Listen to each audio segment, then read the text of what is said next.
Okay, we return to the Underark. I think I forgot that last week that was the name of your ship. Yeah.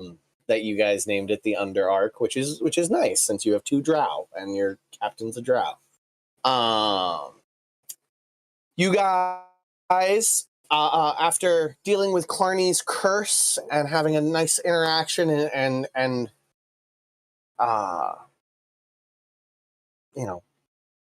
bonding time with the leader of Solnar himself, sent got out onto the waves, got out into the open ocean, sailing towards what Icknath had placed on the map as an orb.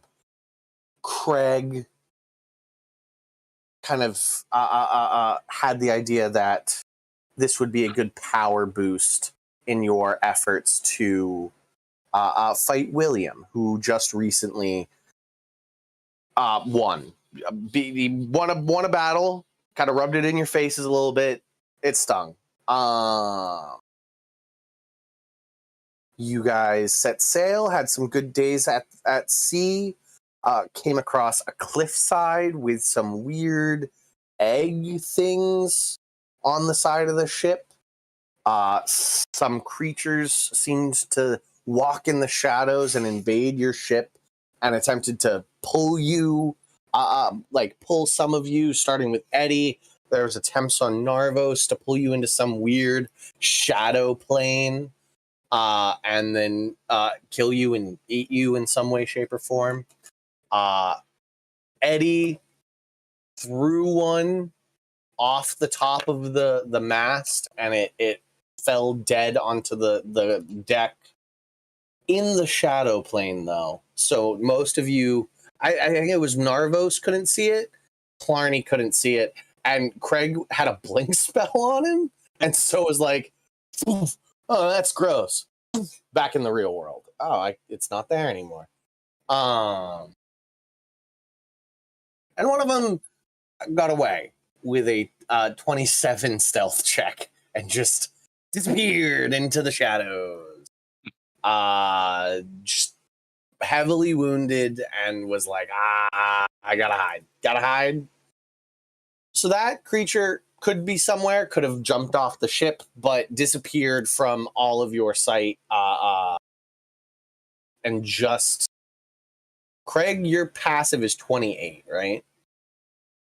Yeah. Yeah. So he was out of your line of sight, because this... 29. 29 now? Yeah. Wild. You're up on the crow's nest. This happened on the mid deck. On this deck, so there was a whole floor of the ship that you couldn't see. Yeah, I can't see through work.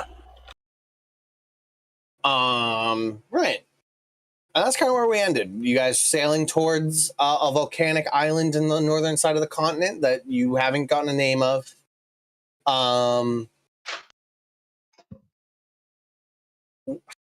guess first off, is there anything in the immediate aftermath of the shadow creature fight that you would like to do?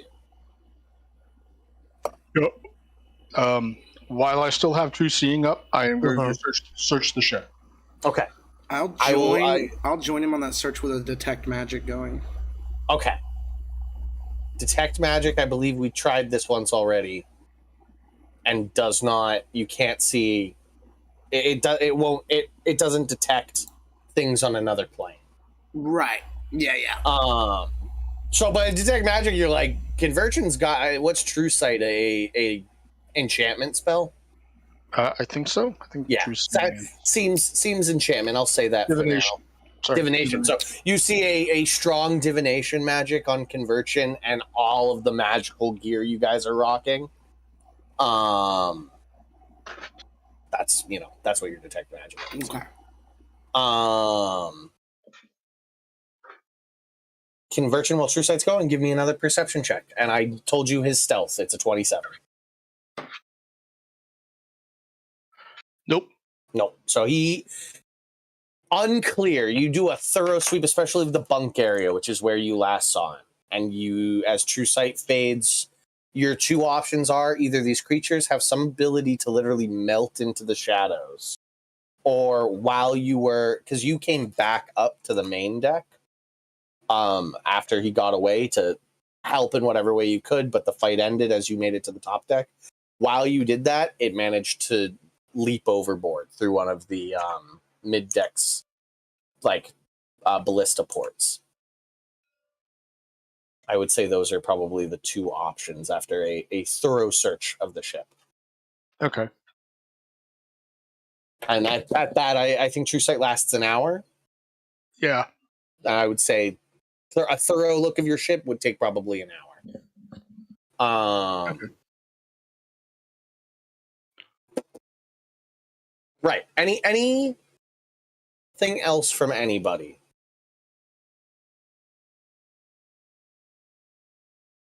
Right. I know most of your sleeping arrangements. So unless anything's different, the night continues and finishes. And I'm sure all of you already reset your characters. Excuse me. I didn't actually. You didn't actually. Look at you. Right.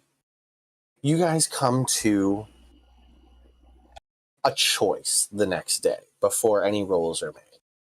Do you want to follow the coastline or just cut straight across the bay to the island?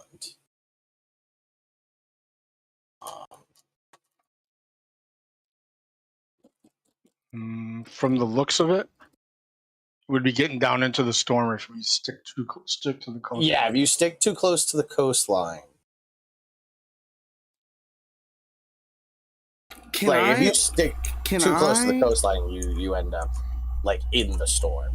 But Can I bust out my bones and bones and hit a little augury for us? Oh man, I love these spells. Augury spells, baby. Right. You pull out some bones. And you cast a second level. Take a minute. Do you do it up on the boat? Yeah, I would come down and explain the conversion. I've learned this new spell. It can tell us if it's a good idea for us to go straight or go push into the storm, which definitely probably is a bad idea, but let me roll these bones. Okay. All right. Specific course of action that you plan to take within the next 30 minutes. Yep. I will ask about going along the coast. Okay. You take a minute. You cast it. What school is this, Claire? Divination. No, I meant how. What? How do you know this spell? Which one of your many classes? It's Druid. It's your Druid? Yeah. Okay. So you sort of you roll your bones and the wind hits them just the right way. You don't breathe, so you don't really breathe in the sea air. But you get from following the coastline, you get a whoa response from you just read the dice and the response is whoa.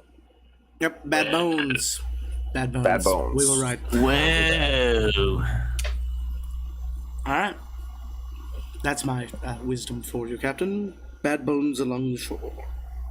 Bad bones, bad bones. No bone day on the shoreline. No bones about it. Okay. Well, Clarny, looks like we're probably going to be a good idea to go straight across the bay. Let's take it straight through then. Right. So Clarny, give me a D20 roll.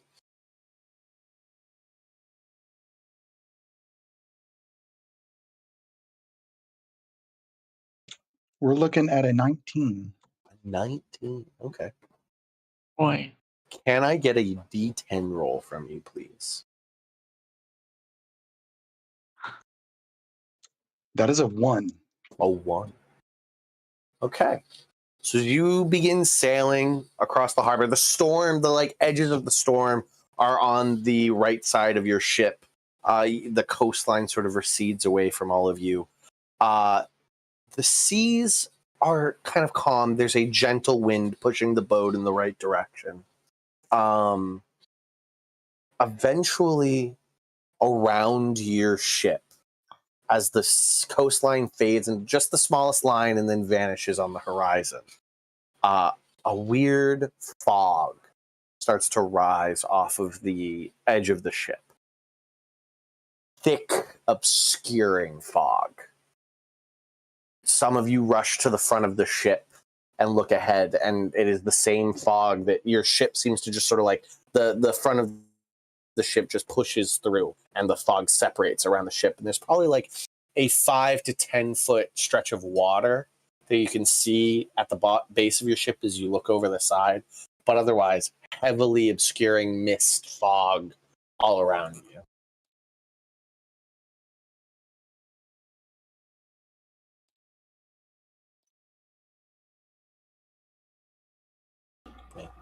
Anyone got fog vision?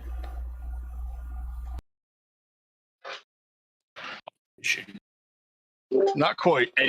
Eddie says this is an old sailing trick I picked up when you're sailing through fog. And he takes a deep breath and he goes, "Ow!" And he just yells that out into the fog. And he listens to see if anyone gives him an ow back. There is no ow back. I don't think we're gonna hit anything. At least nothing with a sailor on it, that's for sure. How high up is the fog? I guess you look down at kind of like this before I get rid of it. Yeah, okay. Yeah. I'm gonna stay up here because I can see above it, and if there's any other masts, I should be able to see those. Yes. Okay. Also rocks. If I see rocks, I'll yell down, "Hey, there's a big rock." I think what I would like is a ship handling check from Clarny. Do I get advantage on that because I'm like a water vehicle? Nope, proficient? you get proficiency on it because Proficiency. you're proficient. Okay. Otherwise, if Craig got down and tried to do the ship, he'd just roll a die. What was Roll it? a dice. It's a dirty 20. A dirty 20. With general, this is not uncommon, Clarny, as the true sailor of the group. Fog can appear, especially as still as the waters have been. You're at the mouth of a bay. Probably a lot of cold and warm water mixes together. You are heading towards a volcano. This is probably a very a varied water climate that creates this type of thing. You trust in Craig. Craig, nothing really appears. This is the way you guys went is very deep ocean. So no rocks sticking out, and you guys spend the day in this damp fog, this mist that on the boat as you guys mill about during your day.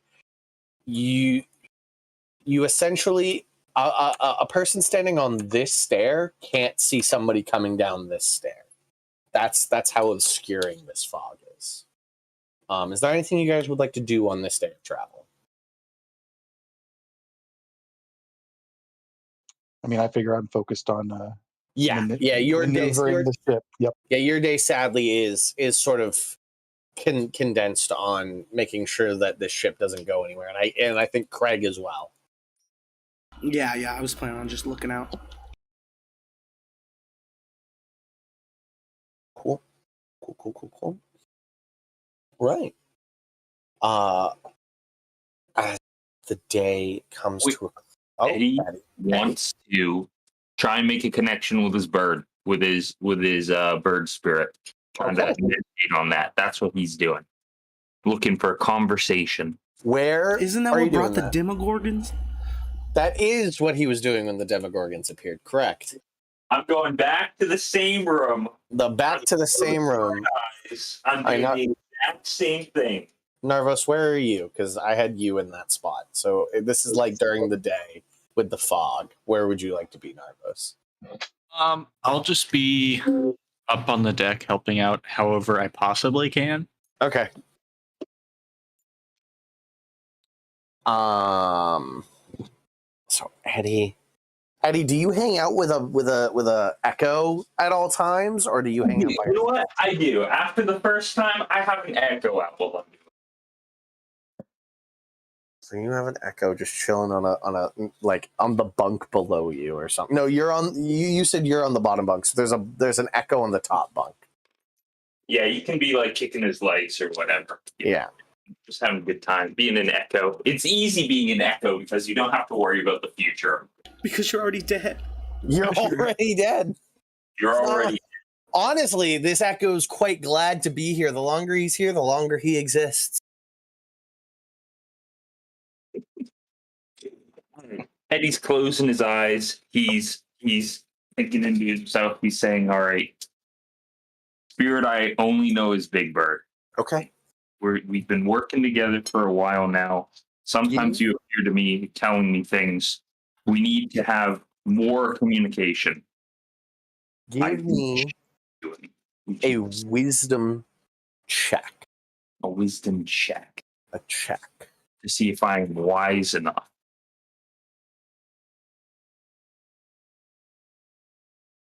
This isn't a super high DC.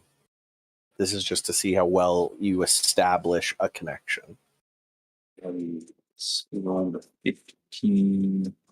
So 17. 17. Okay.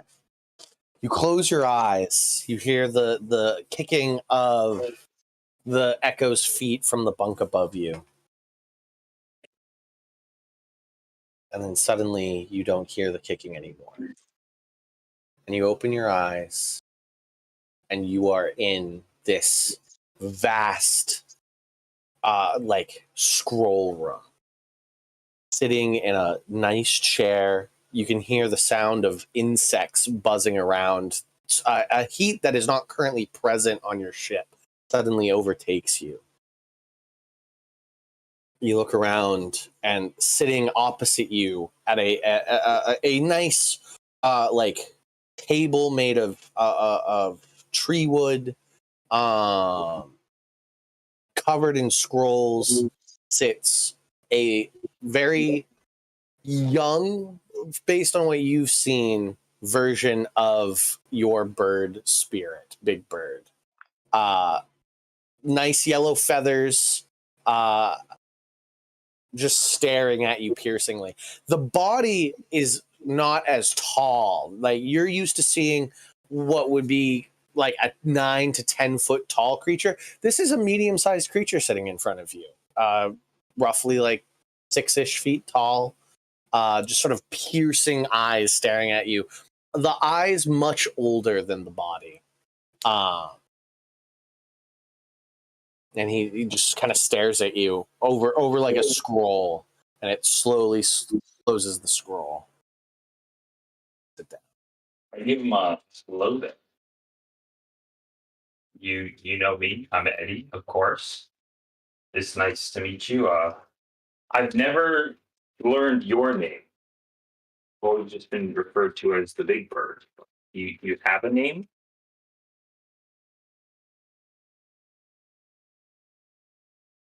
Well, my name,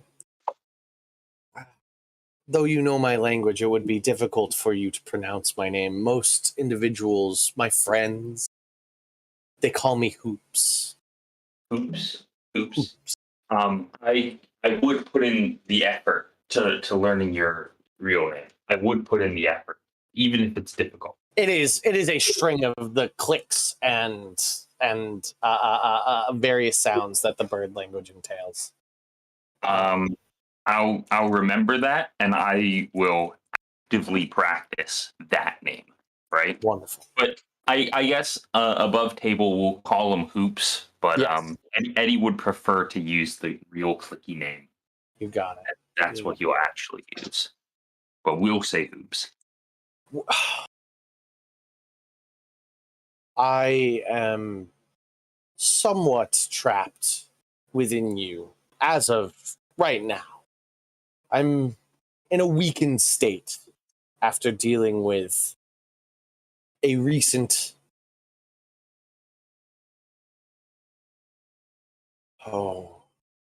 setback, let's say. Mm-hmm. He's sort of like, Now, is being trapped within me something that you were hoping for? I remember when you saved me in the alley. Is this the best position for us? best position. I wouldn't say best. It is the position we find ourselves. All right. You seem like a good lad, though. You might not be the brightest bulb, but you certainly are the sharpest tool. Okay. And now that you're like a part of me, can you leave me, or would that just kill me? You probably would be fine. You might suffer some kind of withdrawals. If I die within you, though, there's a good chance that your spirit might not be able to take that. Okay. But if I had enough strength to manifest my own a material body, you should be fine. Yes. I want to since we seem to be partners in all this now. I use his name here. Since we seem to be partners in all this now, Hoops. I think finding ways for you to channel your power through me could help us both see our goals in these times. During our time together. Oh, you. What are your goals, little one? Long-term goals. William killed my friend at the bird sanctuary, and I'm not going to forgive him for that. But beyond that, I could imagine after my days as an adventurer, retiring to a nice bird shop, teaching Eric Cochran on the weekends to the children, the town, the village, the city. But he kind of lets out a hearty laugh and he goes, birds. You certainly have become a zealot for my civilization, and I appreciate that greatly. There's like a weird bird smile on his beak. He goes, your hatred against William, our goals align in this nature. He has come into possession something of great value to me and was once of great value to my peoples. As you might know, his empire sits and encompasses the entirety of where my grand city, sort of like waves his wing out to the like big open air window and like the buzzing sound that you can hear. You recognize it as the like entrance that you saw in one of your dreams. You were at the top of like a grand pyramid step temple, and there's a large city that sits out and like just sort of like goes out to the horizon at the bottom of this sort of like mountaintop temple.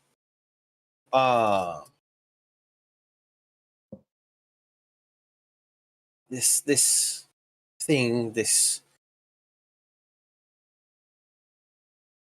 Well, I believe I've been listening a little bit. I hear snippets come through from your ears. I believe you call them orbs. These pieces of arcane power Some of them are far older than I believe you know. But I wish to get the one that means the most to my civilization and get it back where it belongs. Mm-hmm. My goals, my largest goal, I will tell you, my greatest champion, is to see this be returned. And he just sort of like waves his wings around and just sort of gestures widely.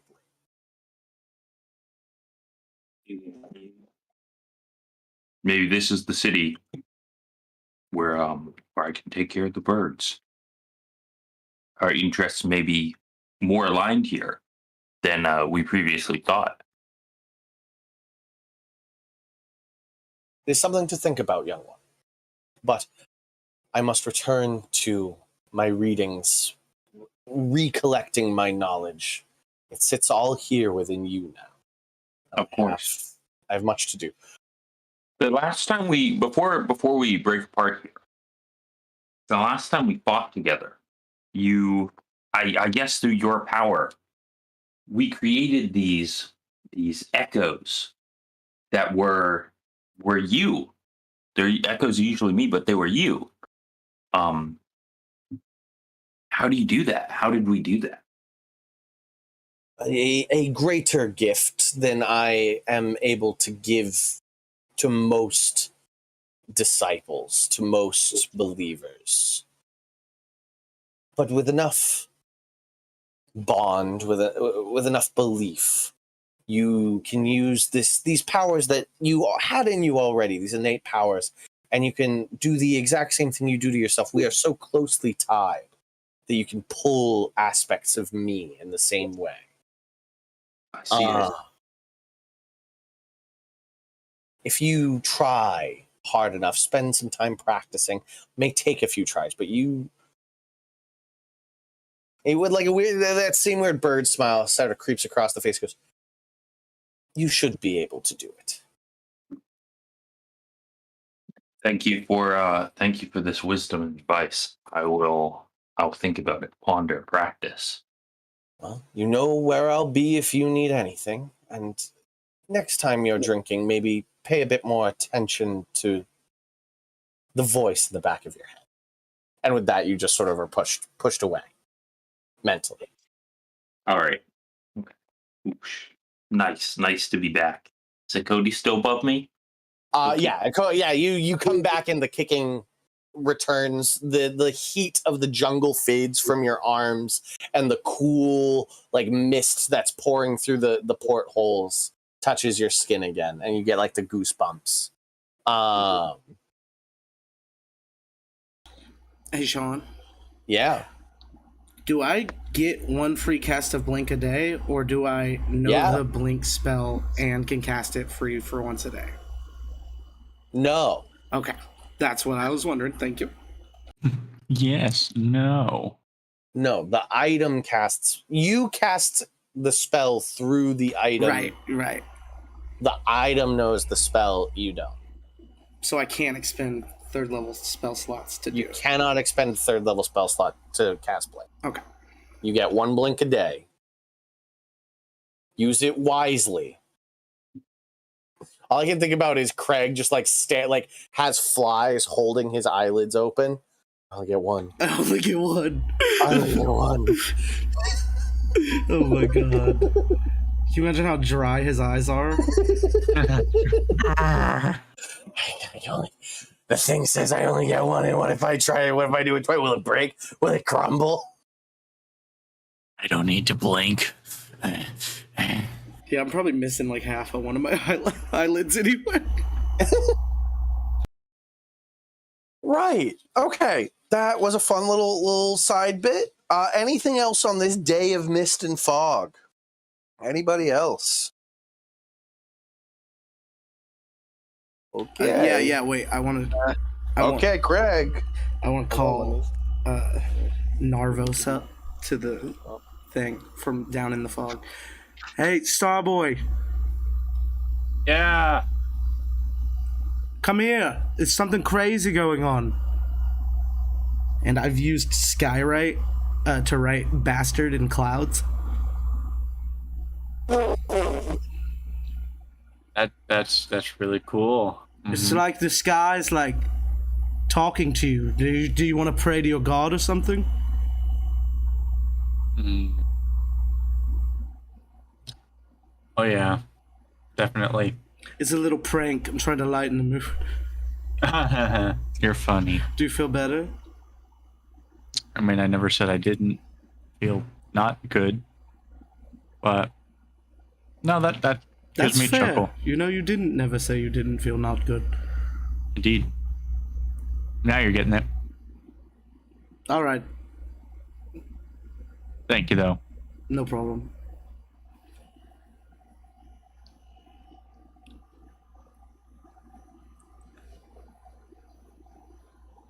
Right. Okay. That's everybody. That's a thing. That's a thing. Anybody else? Cool. Night happens. Everybody gets a long rest. Nobody spent anything really. I think Skyrite a spell. Yeah, I used 2 spells today. So you get your spells back, buddy. Thanks. No problem. And on the morning, the fog begins to lift just a little bit, and enough so that you're now seeing like more like 75 to 100 feet, but there's still this like fog clinging to the water surface. But you see in the distance, coming at, like as the sun rises in front of you, east to west, the shadow of a large caldera forms in front of, like on the horizon, and this just small plume of smoke that rises up from it. Craig sees that. The rest of you see it eventually.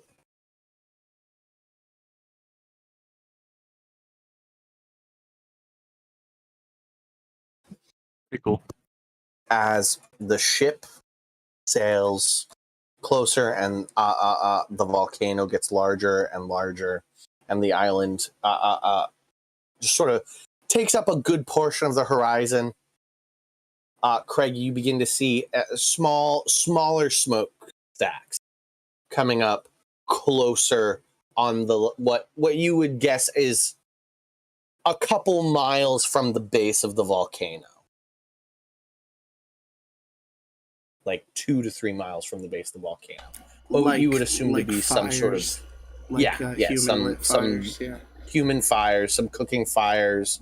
There, from what you can see, there's a concentrated one that's either some maybe town hall or smithery.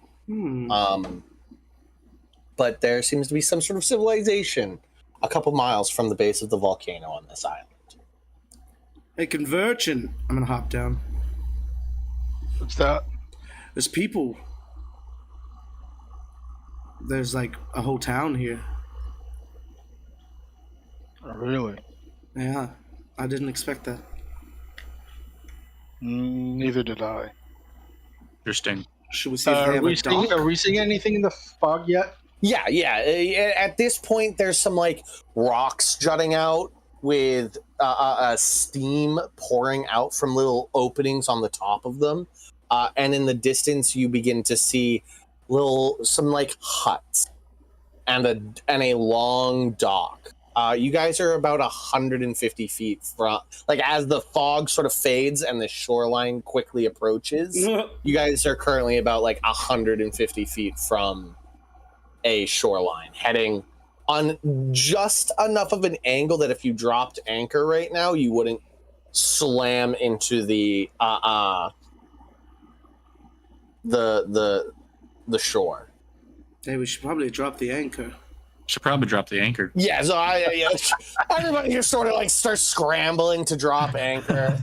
I think the first one to make it there is an Echo. Yeah. Who just like drops the anchor with a hit. And then turns into Eddie like he did it. Hey, Yeah, guys, yeah, I yeah, helped. the boat sort of like drags and sort of pulls, like the front of the boat sort of pulls up a little bit, and you guys do like a bit of a boat wheelie, and then the boat comes to a stop. Sorry, Nailed Carney. it. I saw civilization and thought, oh, that must be on the beach, but they're further up. But there's a nice dock here, at least. Fog sucks. This is the town. Yeah. This is the little town. There's like just a little tiny town. Let me switch this.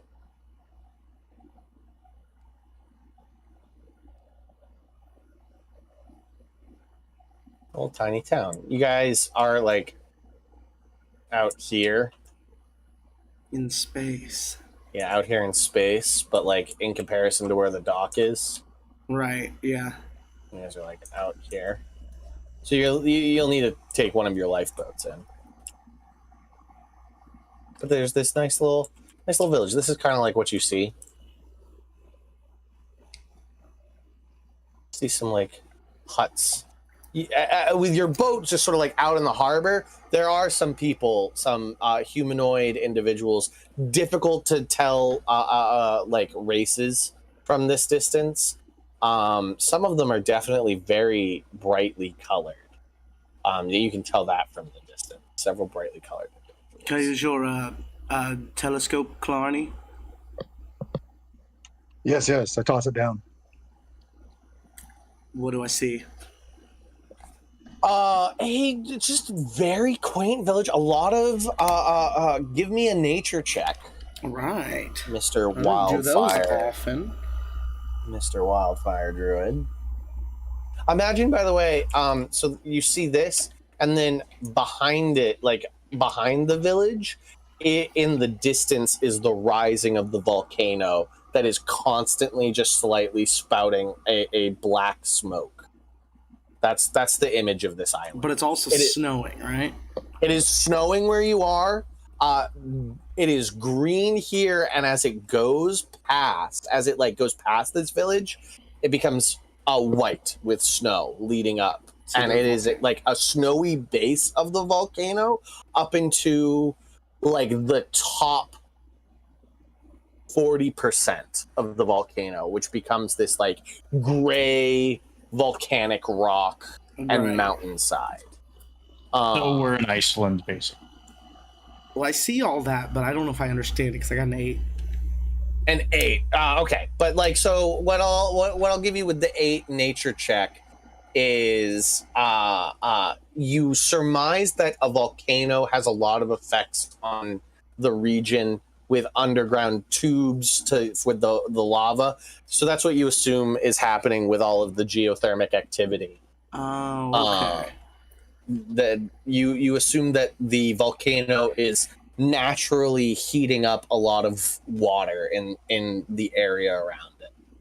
Yeah, this water's probably pretty hot. Now you also have the spyglass, so give me a perception check.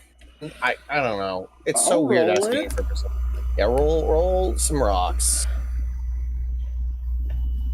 I got a 28. 28.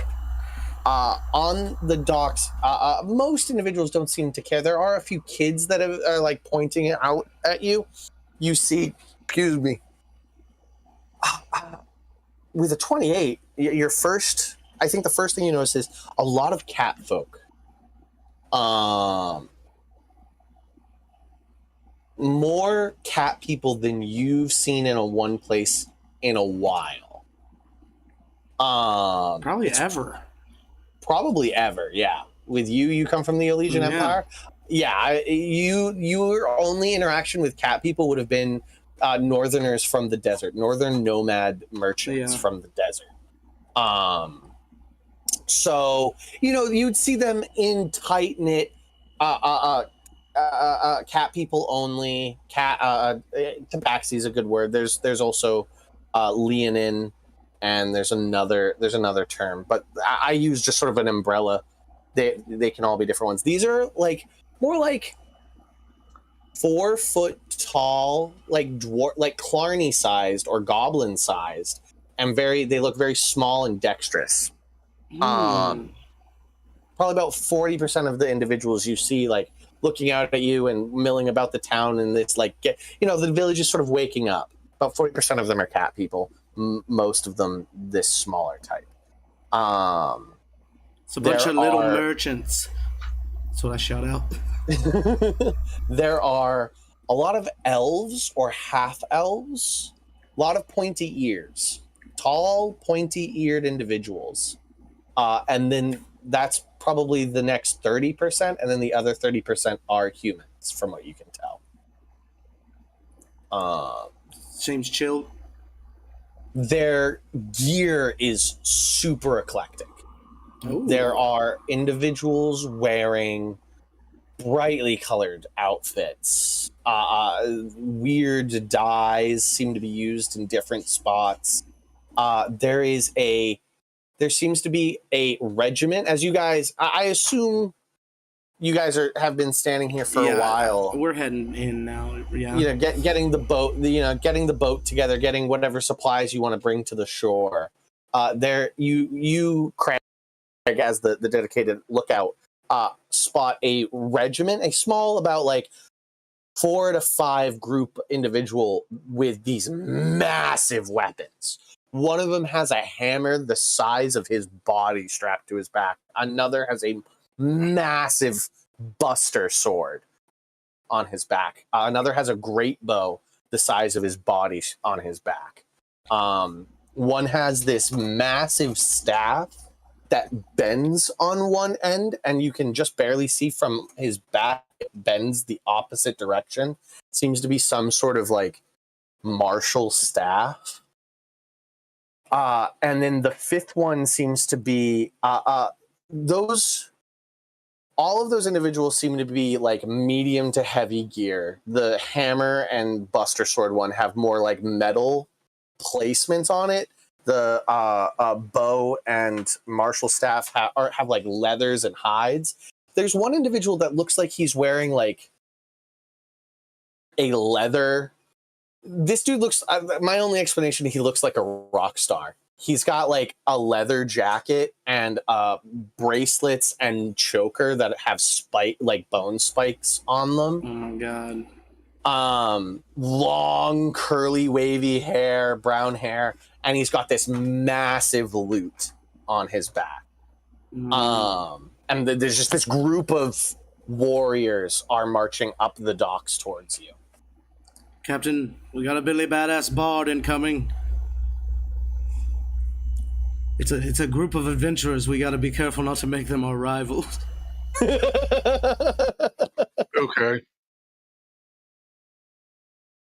Can't do that now. And he gives them a hearty hello. That you guys are still on the boat. I need to actually quickly grab models for those 5. I didn't do that. I built the town and then didn't populate it at all. Eddie off boat, say hi. Hello there.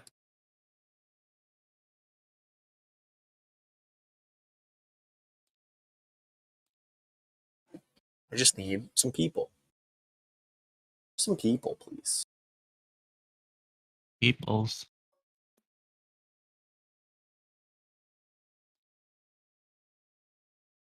Some people.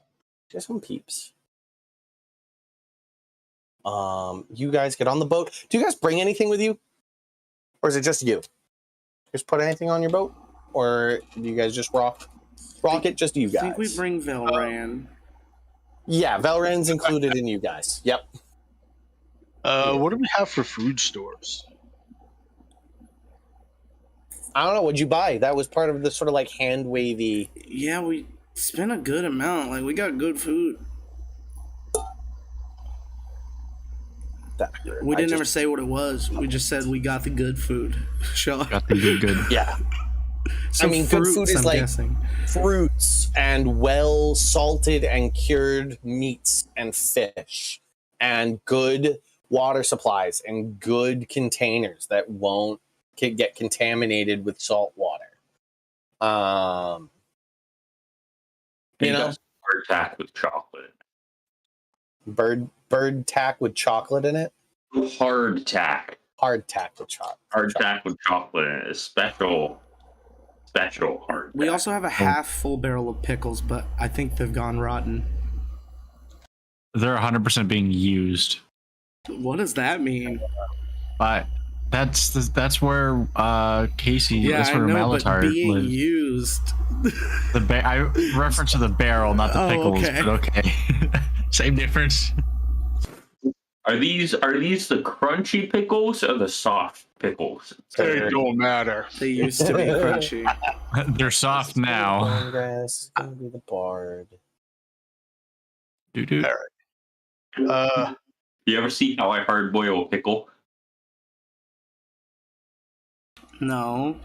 How do you hard boil a pickle? Follow through. Follow through what? Tell us how you hard. You set it up. You can't just leave it. It's a joke about hard boiling an egg. Okay. As in, you could cook an egg in your butt, but you're cooking a pickle. With a pickle. Okay. That's It's the like thing. a Clerks 2 thing. Thank you for spelling it out for us. I really I appreciate get it. I needed it. Right, well this will do. This guy is going to be the leader. And this, I don't have a Cloud 9 with a Buster Sword. I'll find that at some point. I need to just change their colors real quick. Here, do that color. Green's good for you. Need you to be like blue, bluish white. Yeah. Don't know their names. Bard. Bowman. Buster. Buster. That one's gonna stick. Uh-huh.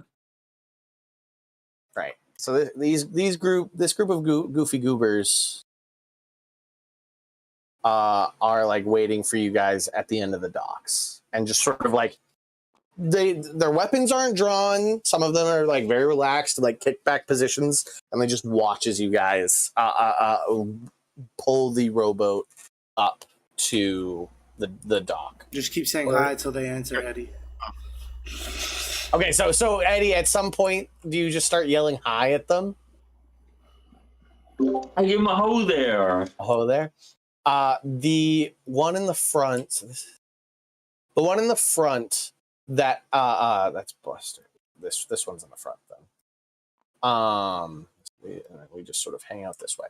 The one in the front that has the martial staff on its back, just sort of like goes from a arms cross position to raising his hand and like, hello.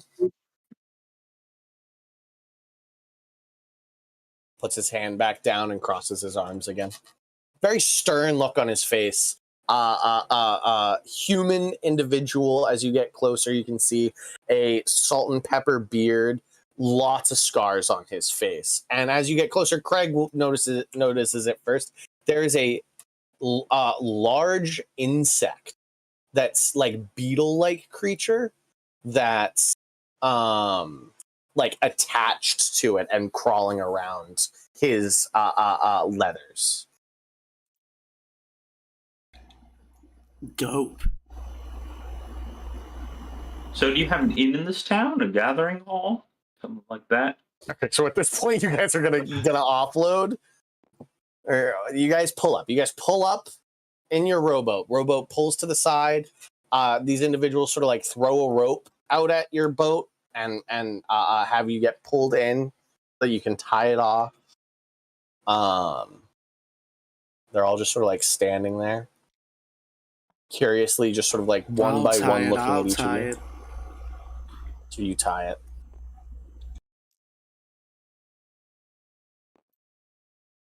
it. Well, I'm kind of surprised to find a village here.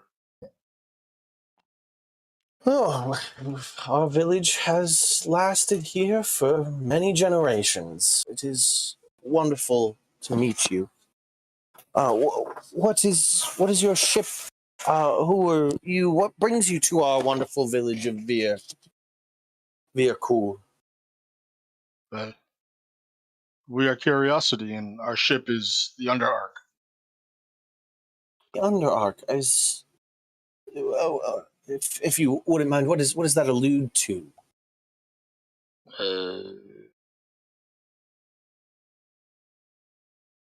I suppose it's a play upon the word Underdark. Underdark. I feel like Lands below. yes. One of our elders has spoken of such a place. I believe he traveled there in his youth. Well, Indeed. what brings you to our island? We're coming to see the volcano. Like they all just sort of like eyebrows raise. The individual with the massive loot on his hand just sort of like steps forward and goes, "You here to see the volcano, eh? Oh well, that's gonna be a mighty fun trip for you. You got any last words that I can write down, or?" It's not like a tour guide. You know, I thought there'd be a big tourist attraction. A tourist attraction. I mean, you got to make it all the way there through the fields. It's hard, I is mean, it? yeah, I should, you know, I shouldn't talk over Evrim. It's my bad. They call me Gums, but Gums? Gums, yeah, he's Gums. It's good to meet you. Nice to meet you. This is the bard guy. They call him Gums. And I did also mention the leader's name was Evrim.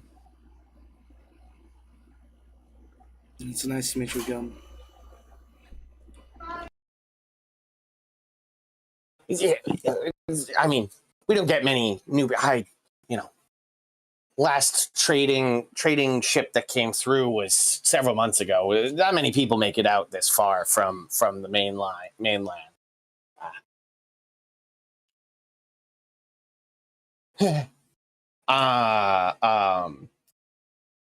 The hammer for Craig. I think Craig will notice this first and most of all. The one in the with the massive hammer tied to his back is a young, almost like kid. He's probably like 17, 18 years old at most.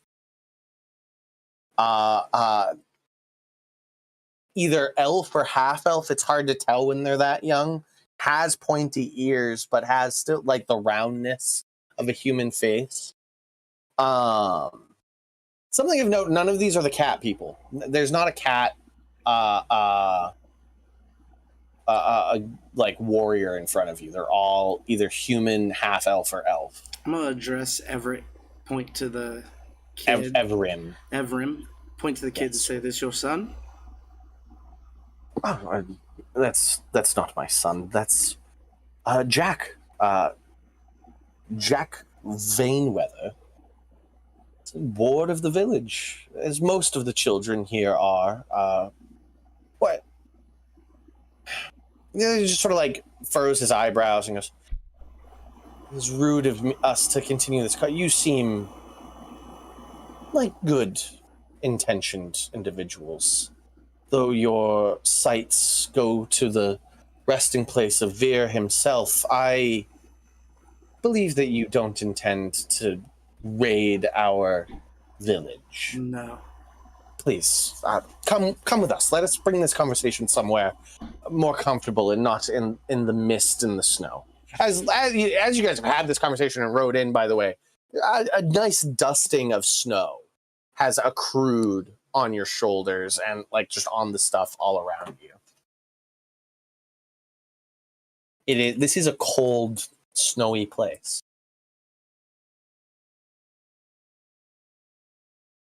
Very well. Lead on.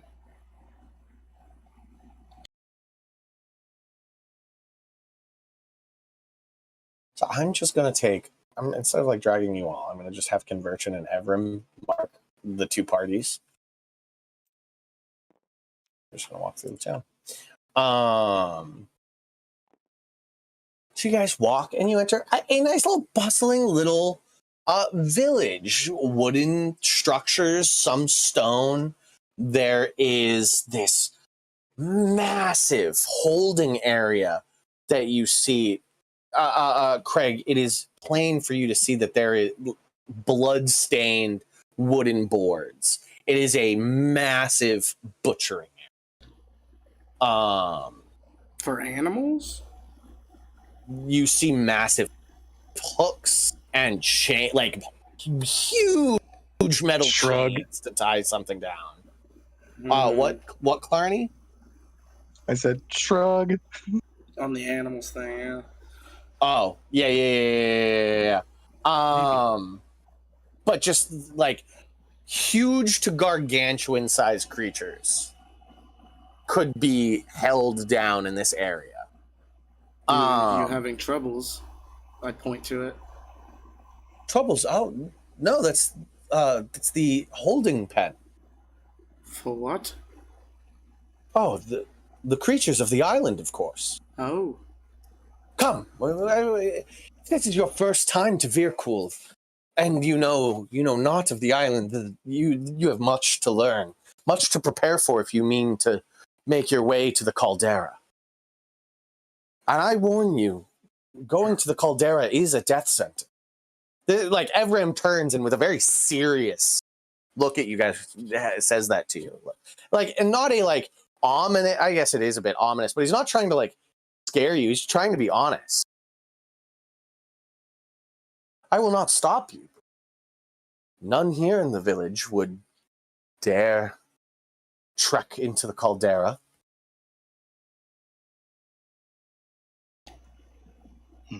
All right. Walking by a wonderful little village, a lot of the little cat individuals, much like Craig said, seem to be merchant types. They've got little food stalls that they're cooking like really nice meals, some good meats, some weird root vegetables that grow naturally on the island. Some seem to like have little shops that sell like arrows and spears and nets and other like fishing and hunting gear. There seems to be one individual that one elven individual that works with several of the cat people to produce the ammunition for individuals who shoot the massive bows, like the very stern, quiet individual that hasn't said a word and is walking with you guys with a massive bow. And you guys sort of walk through a lively enough little area. There's probably, including the 5 that are walking with you, about, I'd say, close to 20 individuals that are what you would consider armed to the teeth, wearing various leathers, metal armor, together with hides. Everything here is definitely not like mass produced. Creatures are used to make this gear. And there's some gnarly creatures. Kicking around? No, there's nothing like, there's no monstrous creature just hanging around. The gear would indicate, right?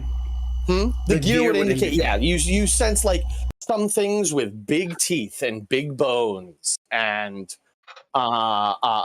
brightly colored flesh that turns into brightly colored hides or brightly colored fluids from these monsters that create different colored dyes.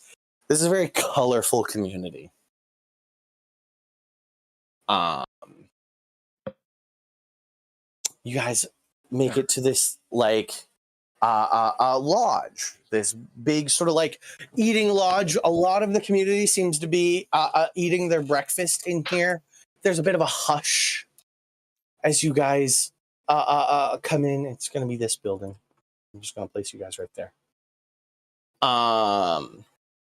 Bit of a hush as you all walk in and are brought over to some seats. in front of you. Meals are brought, very well cooked meat dishes and stews, warm like broths to keep yourself warm in the center. And Evram just sort of looks quizzically and like, you guys, how obvious are you guys the conversion's the captain? I don't know how the rest of the group is, but Conversion's kind of walking at his side and looks around. He'll actually like notice if those spike things are there. He'll ask if like, so do the creatures make it into the village often? Often. We have had incursions where a rampaging monster has breached any sort of securities we might have. It has been a while. There are smaller creatures that are scavengers and egg snatchers that do on occasion sneak into the town.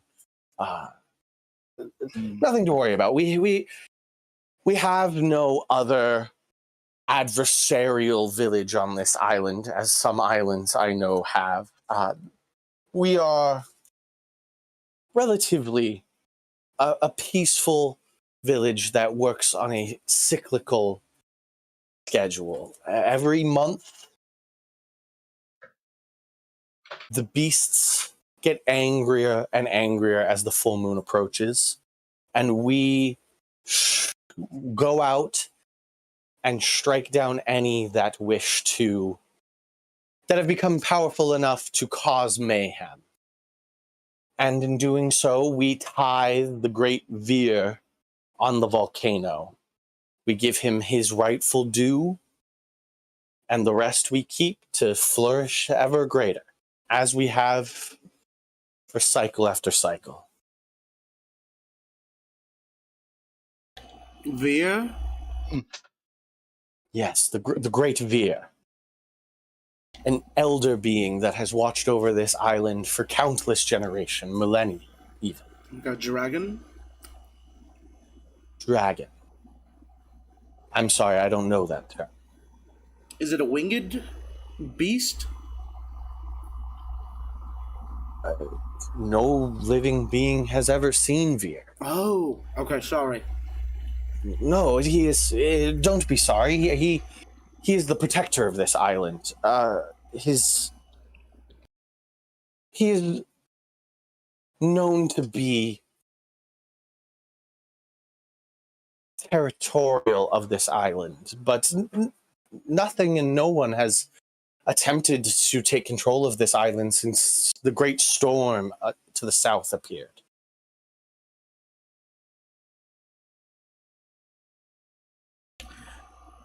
Was Veer here before the storm?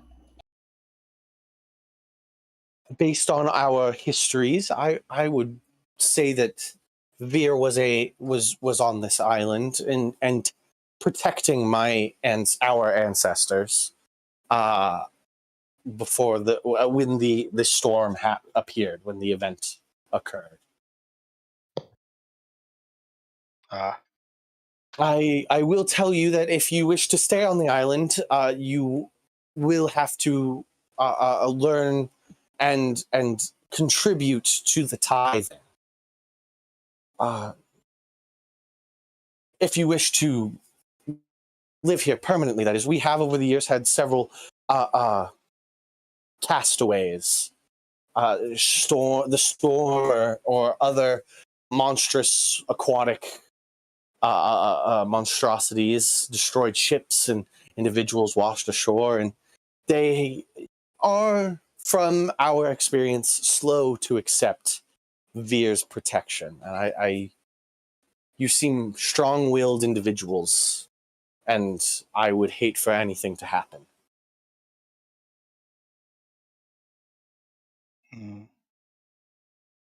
But That would be unfortunate, but I do not expect that we will be staying very long. Well, if you are here on the morrow, we plan on heading out for the monthly hunt. You all seem, if I would be so bold, to have come to our village looking for a fight. That is why we very quickly stepped out to intercept in case your intentions were harmful. We just give off that appearance. Very well, I might add. I consider myself more of a teacher, says Eddie. Oh, an educator! You brought an educator with you. We have a single-room schoolhouse, and the children are taught all of the basic necessities, like how to stitch their own clothes, and the best place to enter the knife to get the most amount of fat off the animal. What do you teach? I can teach the ancient and beautiful lost language of bird. Bird. Of bird. Arrowknee. Oh. Well, bird is a very fine delicacy here. Many of the cat folk truly do enjoy bird. I never much had a taste for it. I can teach anyone bird in an hour. It's not regular bird. Like, I can't talk to birds, but if there was a bird person around, they would understand us. Or maybe if you were hunting Person.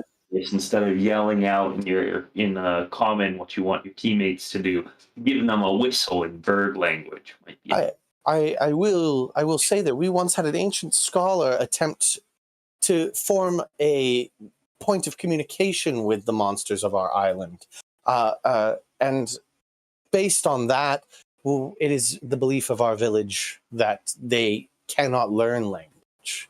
It is impossible for them. I'm not here to teach monsters. Well, curiosity. It is welcome to the village of Vircool. You are more than welcome. This food hall also has rooms for traveling merchants. You are welcome to stay there. But I do request that if you are to stay, to let us show you the traditions of our island, and so that when you leave, you can maybe tell the people of this world about our island. Oh, we're gonna join your hunt. Of course. Wonderful. I leave you to whatever it is that you need to take care of in the village. I would request, you say you came here to head to the caldera. If you would hold off on that until after the hunt. The volcano is always most restless in the week before the tithing. Good to know. Then it would be wise to wait. Yes, I believe that is the wisest, of course. When the tithing occurs, we head to a point a small ways below the snow line to deliver the tithe, and we would be more than willing to escort you to that point. That would be fantastic, I think. Good. I have many things to attend to in my business before the hunt, so I leave you in the care of the village. Can I ask about the insect?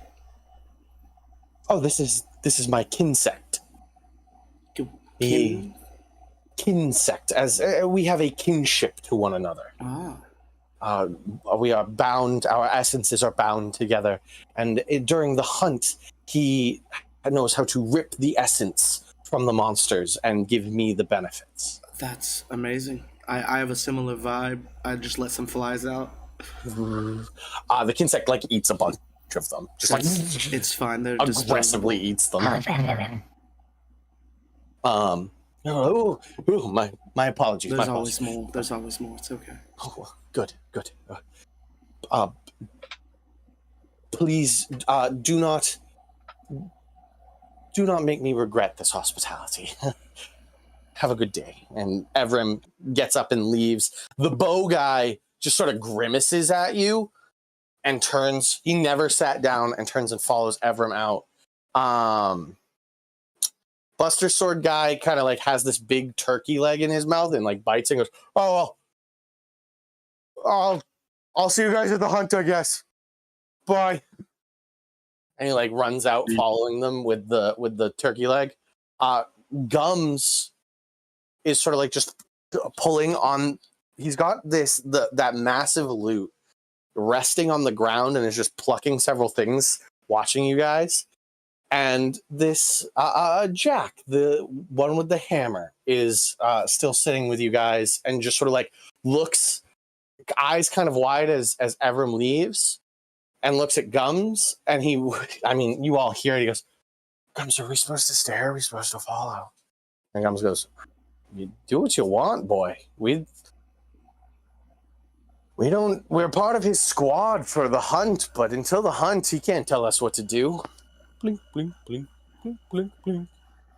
And Jack kind of looks, he goes, "Oh," turns to you guys and goes, I think you guys are pretty cool. Thank you, Hi. Jack. Hi. Where are you guys from? I'm from the Rumagarian Kingdom. Oh, where's that? East. West. West. It'd be west, yeah. Oh, cool. I've never left the island. But that's cool. This is like a very human face with the pointy ears. He's got a bit of scruff. He's got this tight, like the sides of his head are shaved. The top is long and goes into this super tight top knot at the like base of his skull. Not the base of his skull, like the top of his skull.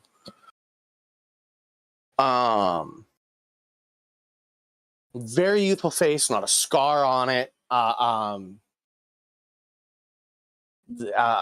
He's wearing mostly these like bluish cloth over top hide, just basic like brownish hide, and he's got like this single on his right shoulder, single massive metal plate that the hammer handle rests on. Seems like a nice little kid. He just sort of like watches you as you guys eat and asks a bunch of like, he's not really trying to learn anything, but he just kind of goes one by one, asking where you're from and like what you do and like any fun adventures you guys have been on. I'll tell him about stuff. You'll tell him stuff, so you'll keep this. Yeah. Oh wow! So you've been fighting for a big city? How big? Just is it as big? really. Is it as big as my village? Bigger, much bigger. Bigger? Sure, yeah. Whoa! But that's over, done with. With the bigger fights to come, as they all are. Cool. You're coming tomorrow, so we've got a big fight tomorrow. Have you ever gone on a hunt? Yeah, I mean, not on like the tithing hunt. Right. I've gone on some of the like smaller, just like food. resource gathering hunts. I mean, sometimes on those hunts you find bigger monsters that you shouldn't really fight, but sometimes they get mad, and so you have to scare them away. But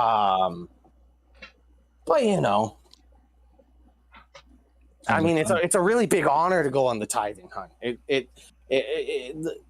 They say that your first tithing hunt, if you survive, you become a true a member of the village. Oh, well, that's great. Yeah, I mean, they all look out for the kids, but once you reach a certain age, things are expected of you, and if you don't live up to them, I mean, there's no room for dead weight. Things pretty good around you? I mean, yeah, things are great. Why wouldn't they be? I mean, like, apart from the monsters, like, if the monsters were gone, would things be so much better?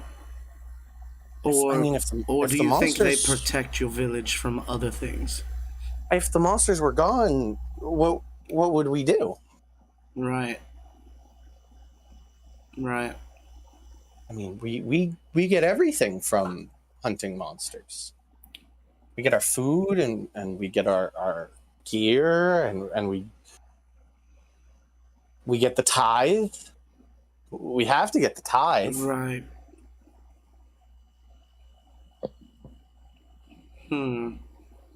Sorry, I'm just thinking about something, kid.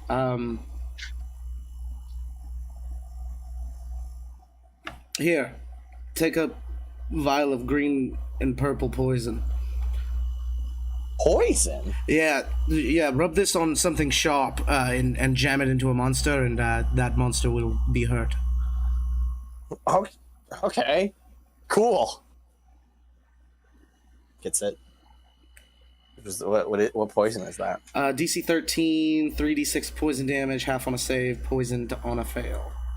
Cool. He sort of pockets that and it's like, wow, you're cool for, like, I mean, you look super dead. I'm not gonna lie. Yeah, I'm dead. He is. Oh, okay. It's alright. Oh, Do you have any questions? You're dead? Yeah.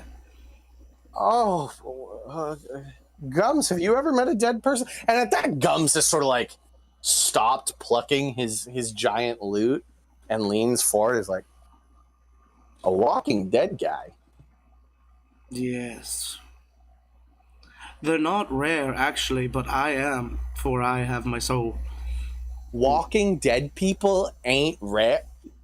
Not rare at all. There's this whole subsect of wizards who specialize in summoning walking dead people.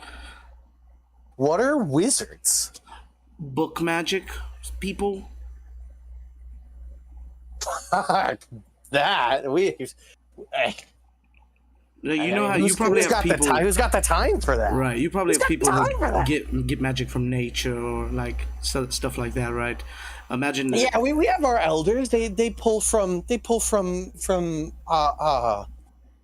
nature and you know we have a few sort of like the zealots of Veer who seem to get their magic from that. I'm a special case. I'm just, you know, I'm rocking. Everybody likes my vibes, and that's where my magic comes from. You do magic? Yeah. Oh, nice. What can you do? I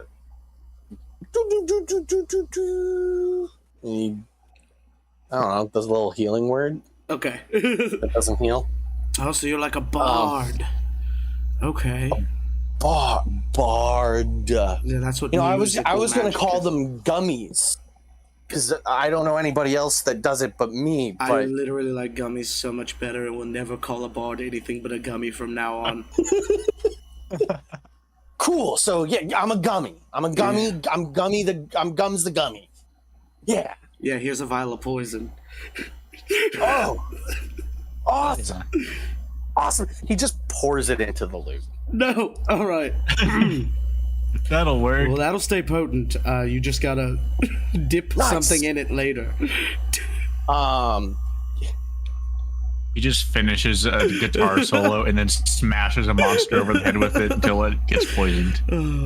With Craig's passive perception, you do notice that like the part of the loot, the like large part at the bottom that's like rested on the ground, does have a lot of sort of like dents and scratches. Like he does. He be hitting people with this. He do be hitting people. He do be bonking people. He do be bonking people with the big end of the loot. I look at Clarny and shrug, and I say, "It's just so much work to put poison on something during a fight, you know." That's fair. And these two goobers seem like fun. I mean, why poison them when I can just make their eyeballs bleed with damage to their brain? Yeah, you're weird.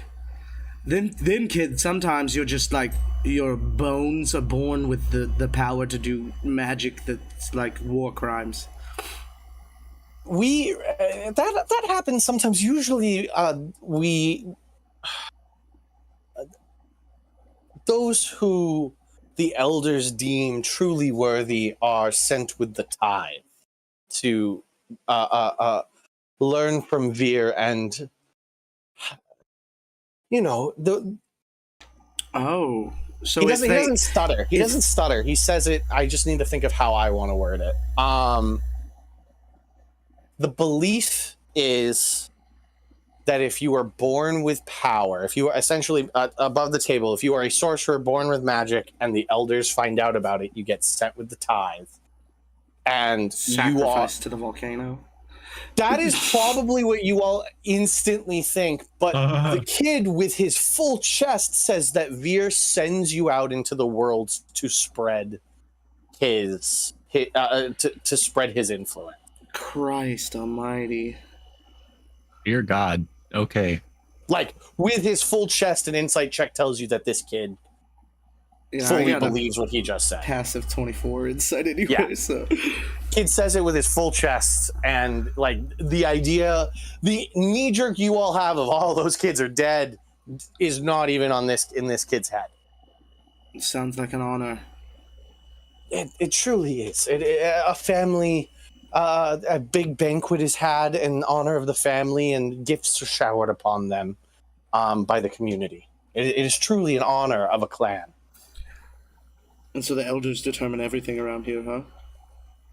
Not everything. Veer determines everything, and occasionally the elder. There's only two. There's only two elders in our village. State what they either believe to be the best option or what Veer has commanded of them.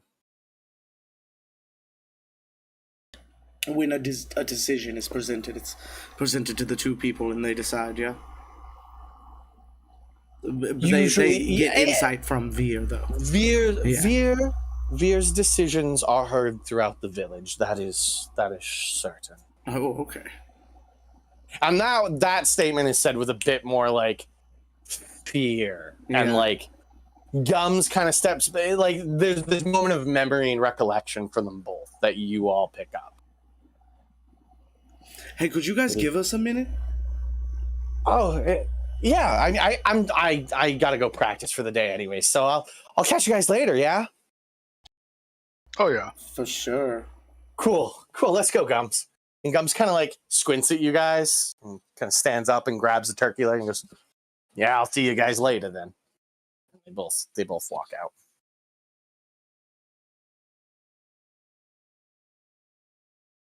For your, as alone as you can be in this moment. Do anyone else get like really off vibes about all that? I feel like the elders might be flexing their power, that or it's just literally the orb in the volcano that's causing all this, and I feel like it's all balanced out, and that makes me like the orb even more and feel like it is a neutral thing that we can take control of.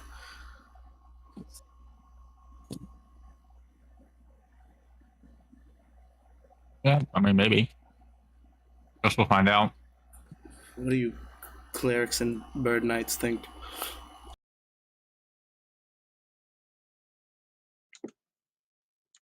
I think the hunt tomorrow will be quite dangerous. And then we will go to the tithing place. And then we will see the path forward from there.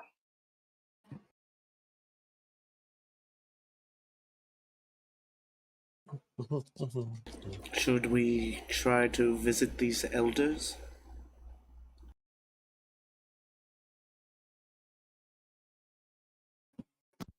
I'd have no problem having a conversation with them.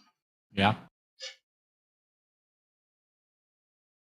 Maybe ask their blessing to go on the hunt. See if we can also find out some answers about everything. Ask them what the word of Veer is.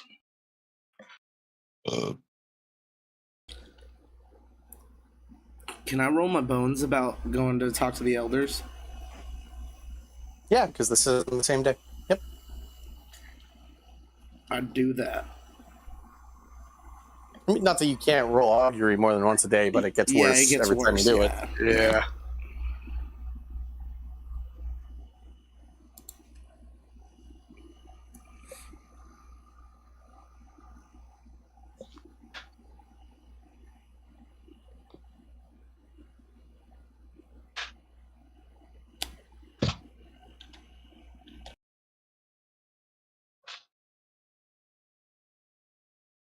So, what's your decision? I'm sorry. What the result will be in us going to see the elders. Okay, so the specific action is what will happen if we go see the elders. Or attempt to go see the elders, because I don't know if they'll let us, you know? What will happen if we attempt to go see the elders? I guess you get wheel. In that specific course of action. In that specific course of action, if you attempt to go to the elders, you will get wheel. Okay, so I think we should do it.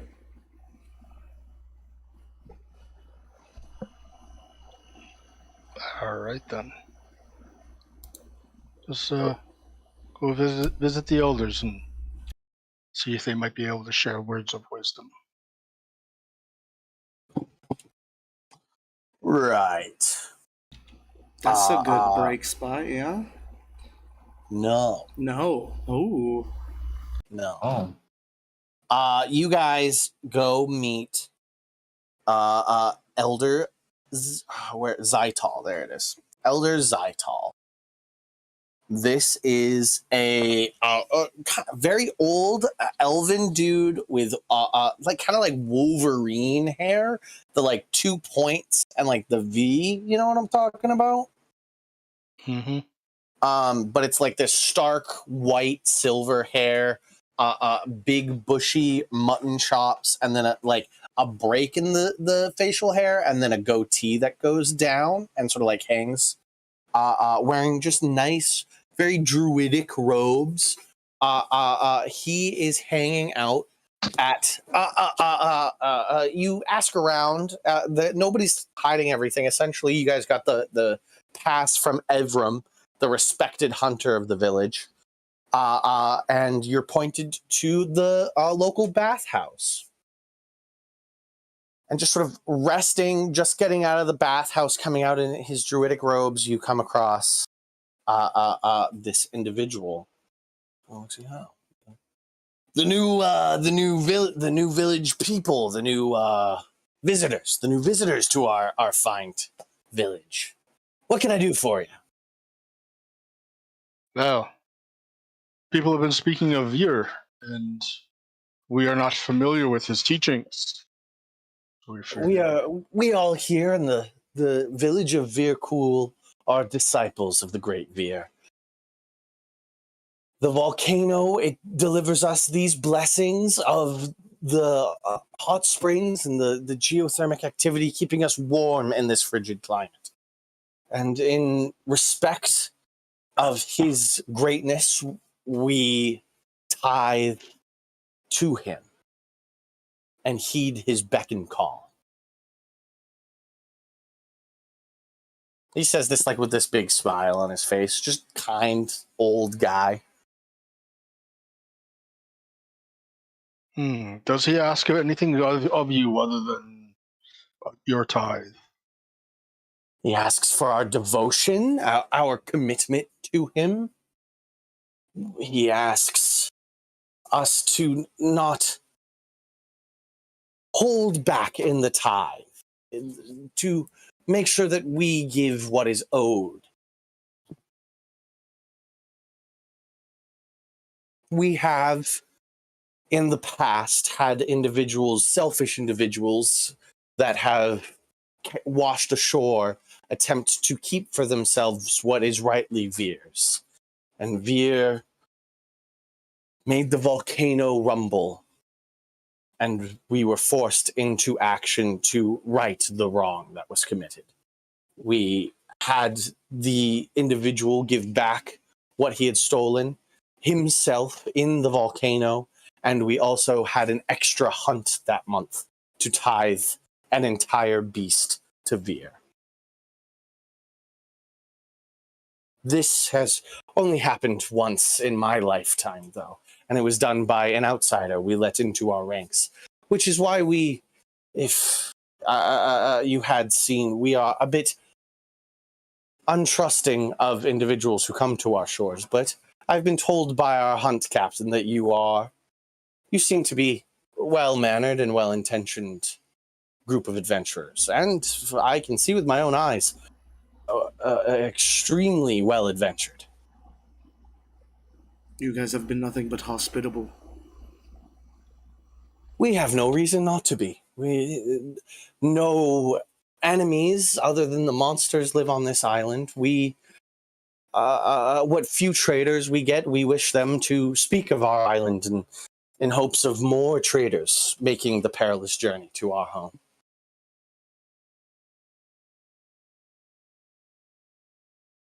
Where did the other traders come from?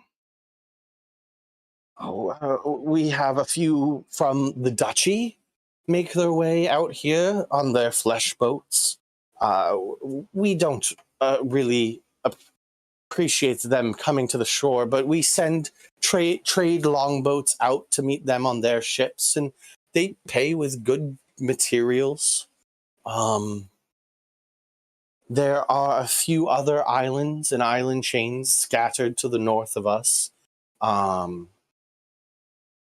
But truly, we don't get a lot.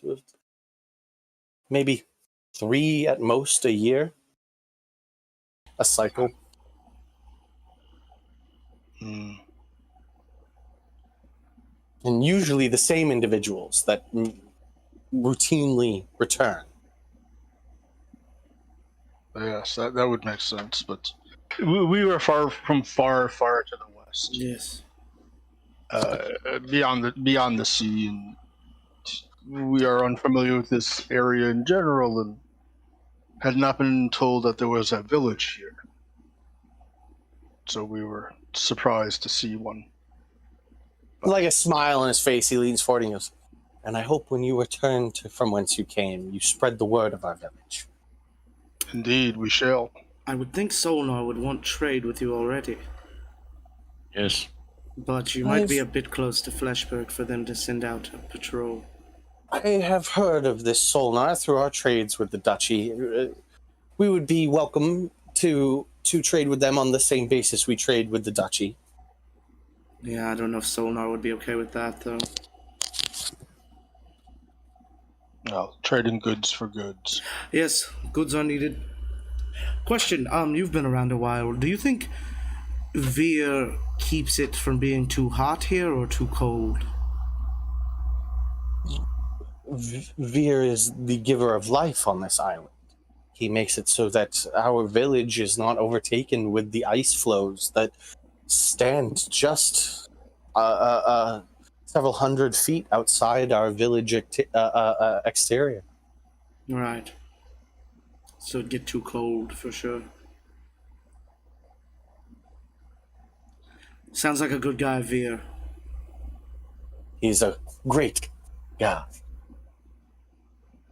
Can I insight check then? Yeah. Of course, this guy believes that, I'm sure, but Yeah. I got a 28. Yeah, I mean, with his whole chest is like, that's my dude. He's my But, guy. so He's with a the true zealot of this Veer individual. You, I think, are still unclear if they revere the volcano, some entity in the Right. volcano. But with the 28, It's- I don't feel like this guy's putting on a show.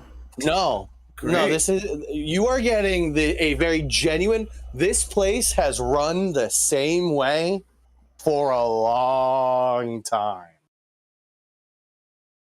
There is, coming from Solnar, it's really weird seeing like, as much as Solnar is this city built on religion, there's so much skepticism and so much backhand politicians.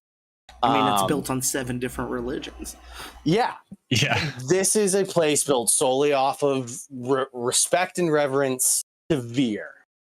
They've named, I've mentioned it kind of a couple times. The village is called Veer Cool. They named the village after him. Veer is cool. Veer cool. Cool being like in whatever language was initially spoken by these individuals, like Veer Town. Mm. I'm just trying to figure out. Craig is trying to figure out if it's the volcano that keeps the stuff going back or something else? And I guess we just gotta get up in there and find out. I guess so. I mean, What do you mean? What do you mean by keeps the stuff going? Keeps the ice, like, if is it just a natural occurrence? Because the volcano's here, it's fine. Yeah. And if we took the orb, everything would be cool still. Or if we take the orb, is this village gonna get wiped the fuck out? You know, that's what I'm worried about. I think that was what the 8 nature check was for earlier, buddy. You can try again. I'll give you one more roll if you want. Now that you're in, now that you're in the village, I'll give you one more roll instead of like doing it from the side of your ship. You can sort of like poke around, look into vents and stuff, look in the hot springs themselves. I got a dirty 20. Dirty 20. This is a natural phenomena here in the village. If the volcano remains an active volcano, this shoreline has vents that naturally vent the pressurized volcano. It's a natural thing that happens on Earth.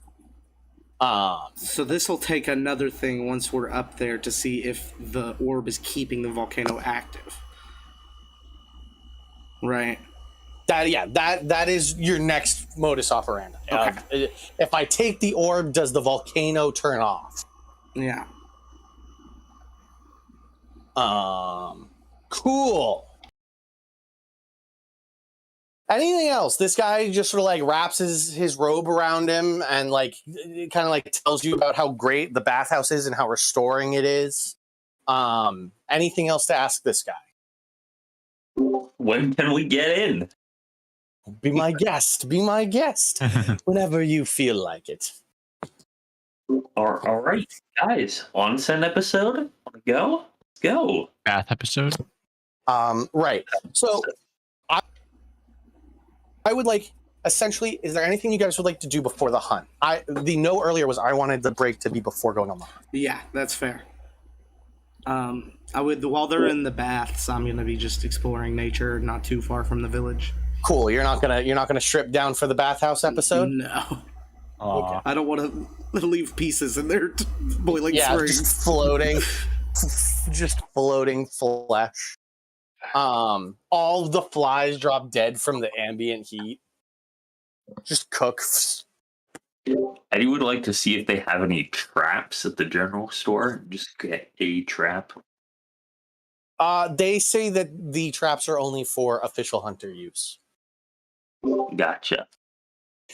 They apologize profusely. You seem like a perfectly reasonable individual, but due to safety and the laws of the village, that only the highest ranks of hunters can have. You gotta have a license, is what. Yeah, essentially, yeah. This is a licensed. Do you guys have anything fun that doesn't need a license? Anything fun that doesn't need a license? Nope. Yeah, okay. Nope. Can I go up to a tabaxi merchant? Yeah. Excuse me? Yeah, what do you want? I have this. I pull out a child's lizard folk art. It's a little sculpture that... Yeah, I'm well aware. A little shell art, yeah. I have this. It's very, it's from a very prestigious artist back in the West, but I don't know where I'm going to sell it. Most people around think it's hawking, whatever, but you look like you might like it. And I don't want to sell it anyway. I want to trade it. What do you have for trade? I've got these, he sort of like pulls out a bunch of bugs and like honeycombs. Just this like drawer of like dried bugs, these yellowish bugs, and then just combs of honey dripping. Do you have any jars? No. Fuck no. Yeah. You just gotta pick them up with your hands. And that's all you got? I mean, what do I look like? I'm a cat. That's fair. I thought you were a merchant. I'm also a merchant. And I really can't be two things. I can't be two things. All right. Here, I'll trade you for 2 big pieces of honeycomb. You got it. Cool. I want to put this on my wall. My kids will love it. I'm going to say that I did it. Hell yeah, man. You could definitely distract him and rob him by getting like a red piece of glass angling into the sunlight and making a laser pointer. My plan is to go from merchant to merchant, slowly getting something better each time until I own a yacht or whatever they do. Oh, you're gonna, you know? you're gonna do a trading game? Yeah. Oh, funny. I'll say with 2 things of honey, you get a greater healing potion. From the next Nice. I'll stop there. Yeah. Honey, greater healing potion. You just sort of like you watch as he takes those 2 things of honey and shoves it into another healing potion and shakes it up. Ooh. Smart. I imagine this is a special island honey, and this wouldn't work normally. Correct. Right. Anything else? Anything else anybody wants to do before the hunt begins tomorrow? I'm gonna Convergent will kind of like sit back and kind of hang out with the elder for a bit. Cool. Yeah, he kind of goes on. You get a tour, essentially, like shadowing this guy, and he happily talks to you the whole time. Calls you Squirt a lot. Like, let's go, Squirt. We're gonna go head over to check on Evrim and the training, and you see like Jack swinging this massive hammer into this giant, like it's a big dummy that stands about 15 feet tall and like 15 feet wide, and it's a weird frog turtle monster, wooden with like different mechanical pieces, and he's just like jumping up 10 feet in the air with his hammer and bringing it down on the dummy's skull, and then like doing a superhero landing with his hammer. Evrim is sort of like using his martial staff to use it as like a jumping post and flying up in the air and whacking the dummy on its back, and then landing as his kinsect flies down to him and hands him this like green orb. So you see some training, and you just follow the elder around and see the what the village has to offer. Okay. Ask him if there's like any goods that he would like merchants to bring. Goods? What do they want to see imported? I believe the thing my village needs the most are those like you, adventurers willing to stake their lives for the hunt. We are at the height of our hunter ranks. There has never, in the times I've known, I've been alive, and for the histories before me that I am able to pull upon, been as many hunters in the village as there are now. We are in a time of relative peace, but it has not always been that way. We have a young generation of hunters, and in the next few years, many of them will fall in hunts. And it's like it's a very serious and somber note that he turns to you and tells you that. So kind, heroic individuals like yourselves to join us in our efforts here to keep back the monsters, keep them from invading the world. That is the import we seek the most. That is a difficult import to find. Truly. But I will see what I can to have sent here. And you guys go about your day. Anybody else? Anybody else? Anything they want to do? Eddie did something. I guess Narvos and Clarny. What you guys up to? I think I'd probably be just heading around with Craig, people watching, and just Okay. hanging out. There was mention of weird meats earlier, and that's where I went immediately. All right. Bunch of cats. Meat. There's a bunch of cats making you food. Just delicious food platters. Couldn't be happier. Like, just meal after meal. And they, like, It's super cheap. Super cheap. You kind of just pull out some of the scraps of stuff you have in your bag for like forge, and they take it as payment.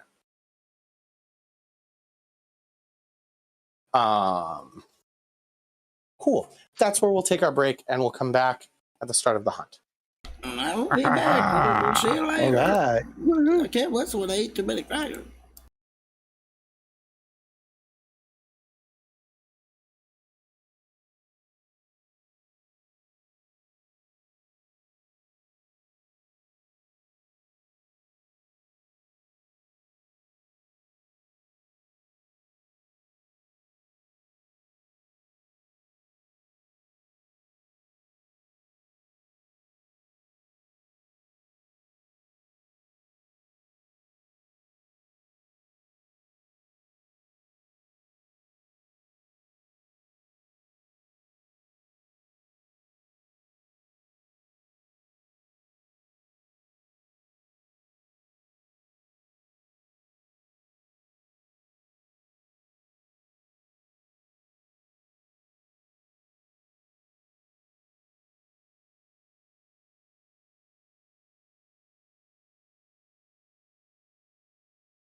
Cinderbad.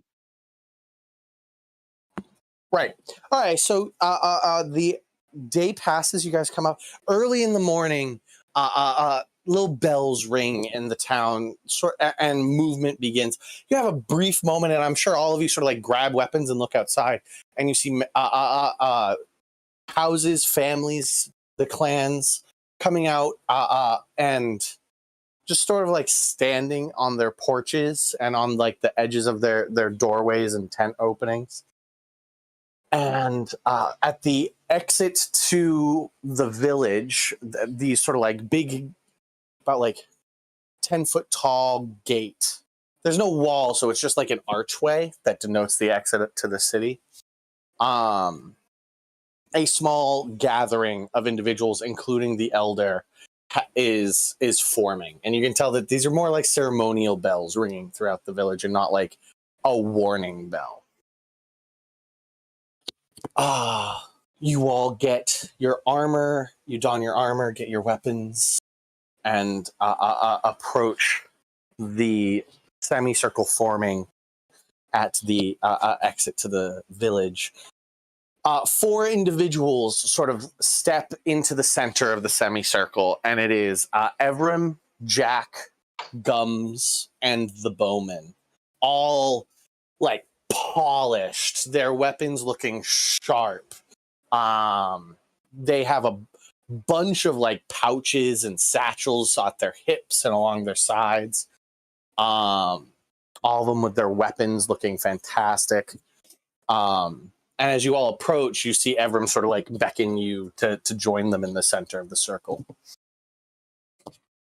All right, Not a circle, I'll it's a step forward and semicircle. join them. Cool. You all I'll join. step. Yeah. You all step forward, and I need everybody to tell me what languages you speak.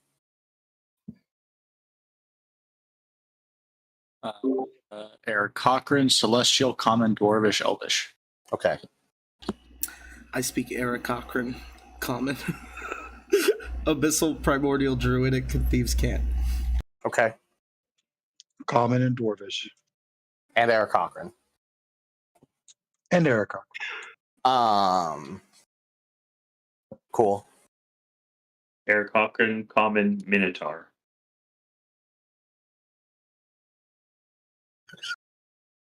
What? For all those, This was brought up in the past. Yeah, we've been through this.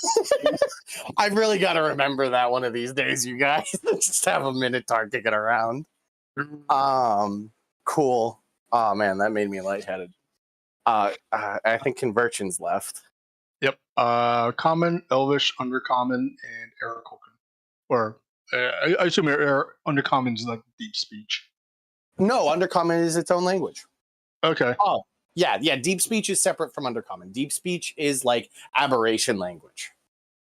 Okay. No, this would be the Undercommon. Yeah, Undercommon's for the Underdark people. Cool.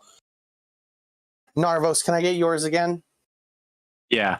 It was the top of the Eric. list. I got everybody else. Eric Cochran, Celestial, Common, Dwarvish, Elvish. Cool. None of you understand the language. And I just didn't want to spill it for you. I wanted it the other way around. That way you don't know what language it is, and just a language like a prayer in a language you don't understand is spoken.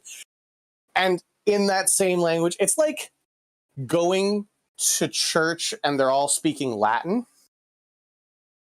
So like you just all understand that this is some sort of religious ceremony that is occurring, and the individuals, whether they know the language or not, respond in that language, some sort of like call and repeat, and then eventually some bells are rung and like people's heads raise. Do I know the origins of the language? The origins of the language? Yeah, like how all Elvish comes back to Sylvan, and like Primordial's the descendant of a lot of languages, stuff like that, you know? Give me a second. Give me a second.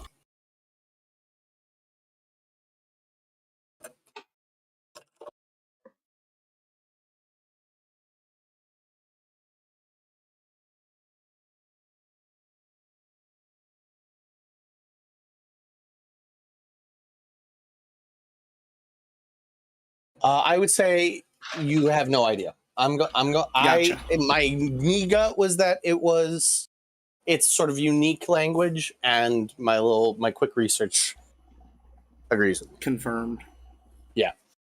Unique. This is a core set, and there's probably I think Latin's a great example. This is what languages could be based off of, but you don't know any. Right? What your bird and common. That's it for you, right? I got a lot, but it's not Oh, any shit. of that. It doesn't matter. Yeah, Cool. I think we're good. Right. Little prayer happens, and the 4 hunters turn around and exit the gate in a sort of like stoic fashion and begin like very quickly. Their boots crunch into snow as they leave the exit of the village. I will turn and follow them. Trot out. Do you guys? They walk in a single file. Do you follow walking in single file, Conversion? Yeah. Can I get a perception check from you? All right. Perception. 15. 15. What tips you off is Jack's looking down. They are walking in their footprints. They're leaving a single track. So they're not just single file. They're walking, stepping in footprints. Correct. And your tip off is Jack is looking down. Everybody else is sort of like maintaining a forward looking posture and almost this ceremonial exit from the village. Jack's head is down and he's like making sure he steps in the right places. Okay. I will follow along and step in those footsteps. Perfect. Do the rest of you follow suit? Yes. Whatever Conversion does. You guys make your way up this slight incline and over a hilltop out to this snowy plateau that goes on for quite a while. Sparse trees supported by the heat of the volcano. And as you guys come out onto the plateau, the 4 begin to spread out. And they're sort of like broad shoulder, making sure you're like good posture. Fades as they break the line of sight of the village, and Avram turns as you all also make it to that point. He goes, "You did well in not embarrassing yourselves or us in the rituals. I appreciate your respect for our culture." What language was that? Oh, it's Vir, the language of Virian, maybe, if that's what you choose. It was beautiful. Well, thank you. Your friend here seems to have a knack for languages. Maybe we could teach that to you. They say that to you, Eddie. I would definitely be interested in learning another. Actually, you know what? No, I'm good on language. I teach it, and that's it. This is a I just one-way lost street. my shit on mute. This is a one-way street. I am committed to Eric Cochran, right? And that's it. You know, I have a monogamous relationship with my language. yeah. I also, you know, you could convince me to do some poems in Minotaur. Otherwise, That's more of a passion project than anything. Eric Cochran is the passion project and the job. Minotaur, I don't know. It's like a fever dream from when Eddie was a kid.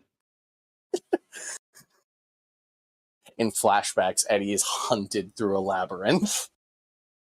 You can see Eddie's first combat instructor, a burly Minotaur, who taught it. You know, people who learn like karate and judo in their matches and stuff. They always say the Japanese words like "shiai." They say stuff like that, right? Mm-hmm.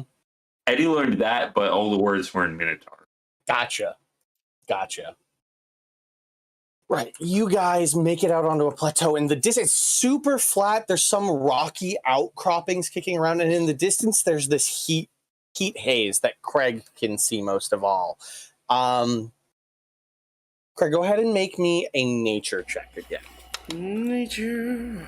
Big nature day, because this place is weird. Ooh, baby. 25. 25. You would gather that that is probably based on the heat wave, that, like how hot it is above that area, some outflow of lava. Mind the magma. Around an outcropping as you guys are like on a steady trot. All of you are trotting and it's sort of like spread out a little bit, not too far away from one another.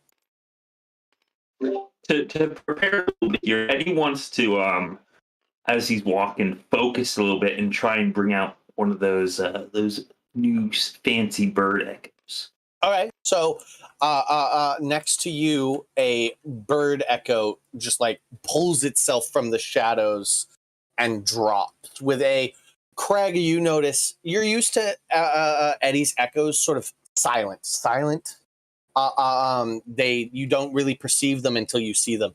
This bird echo lands with a thud on the snow, the crunch of the snow beneath it.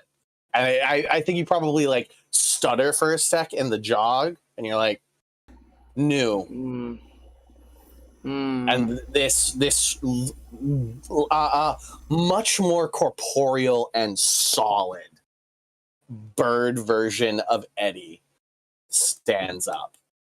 Large beak, very pointy, but in like the same armor as Eddie that he has most of the time. That one's strange, Edward. Yeah, generally Eddie's echoes are silent and violent, but this one makes noise. This one is loud and proud. So you just have? Do you have a choice? You can summon 2 different echoes now. Yeah, I've been working on it. This echo here takes more focus.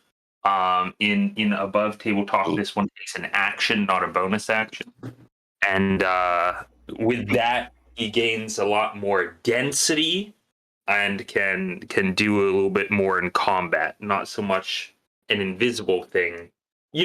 I've always wanted to use the intercept feature to like block damage. Right. A normal echo can't do that. This thicker echo can do that. Can this bird Eddie give me better attacks if it's standing next to someone? Yes. I would say yes. Yes. I love you, bird Eddie. You're very good. Yeah. But comes with the downside of being much more visible than a regular. Yeah, So it's sort of I get that. Shiny beak. Pros and cons to that, I imagine. Yep. They're more expensive time-wise, but Yep. It takes a full. So like this thing still only has 1 hit. Just so above the table, you're all aware. Thing still has 1 hit point. So and it takes a full action for him. He is a fighter, so he can do it in an action surge. But that's a commitment.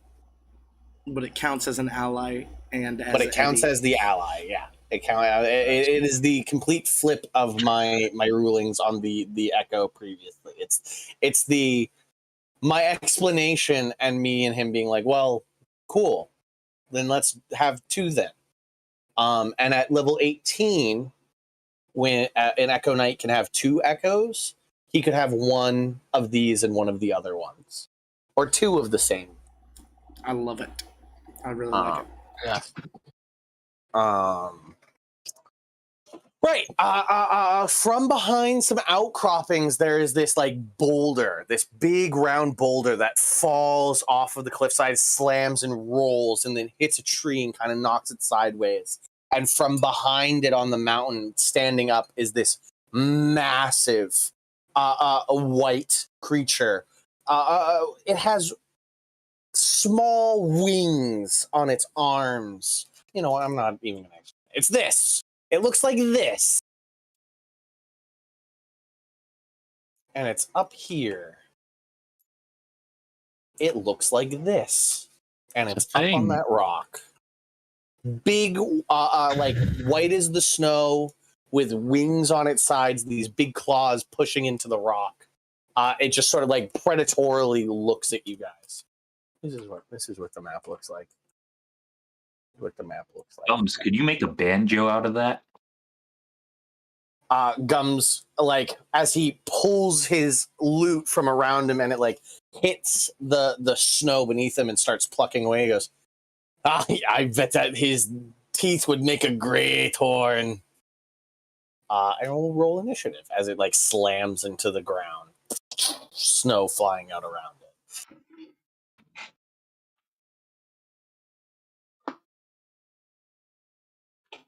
Yeah.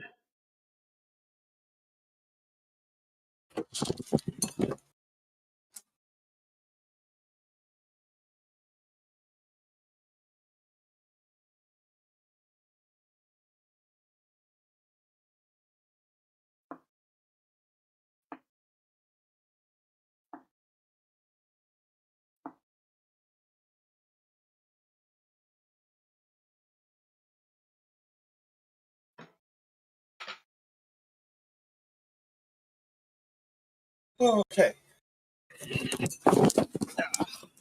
Sorry, I had to run and grab my dice. I forgot them. Right. Cool. Awesome. Love that for him. Okay. Oh, guys. What happened? That's rough. What happened?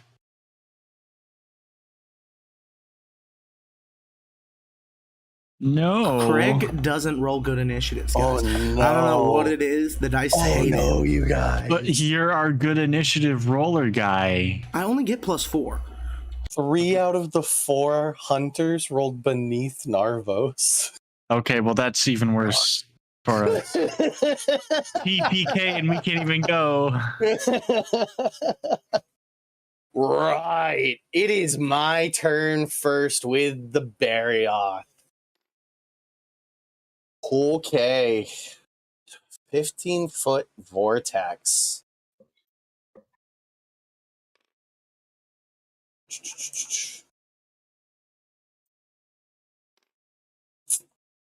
$15 get you 4. It like gets up on its hind legs and flaps its wings, and this like vortex of snow rips up around you 4. So I need Clarny, Conversion, and Gums and the Bowman to make dexterity saving throws.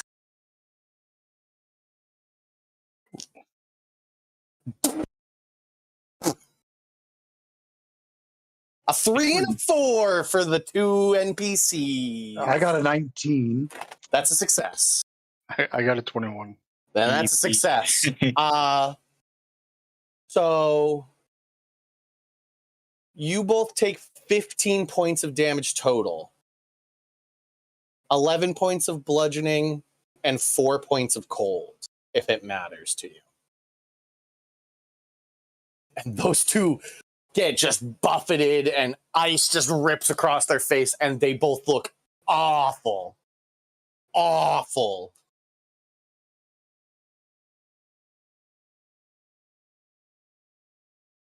Right. And then it is going to, that's its action.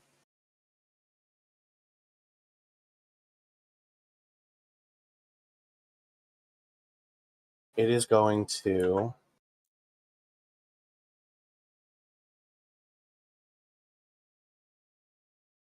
So it doesn't seem like the wings could make it fly at all, right?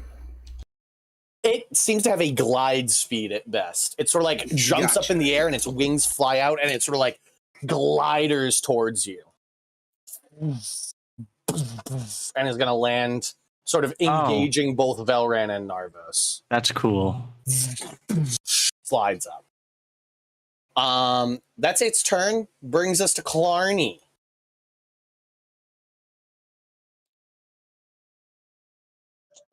I am going. What are you going to do? I'm going to. I'm going to put it in a ring of fire. And okay. me? He could get the back half of it or friend. something, you know? Yeah. You want to do it on his back half? Let's do like an arc around the back. Yeah. Like a half circle. A dome, maybe even.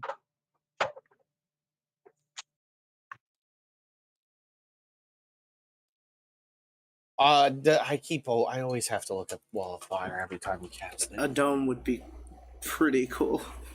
A dome with the radiation on the inside.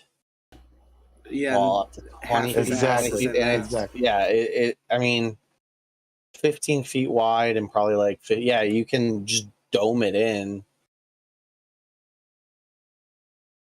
Okay. Yeah. Yeah. That's awful. Cool. I'm gonna do puts it. down the circle tool, grabs the line.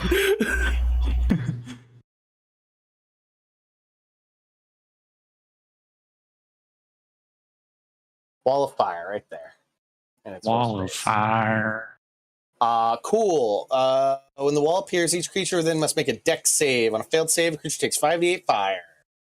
Fire. This creature has a plus 11 to this save.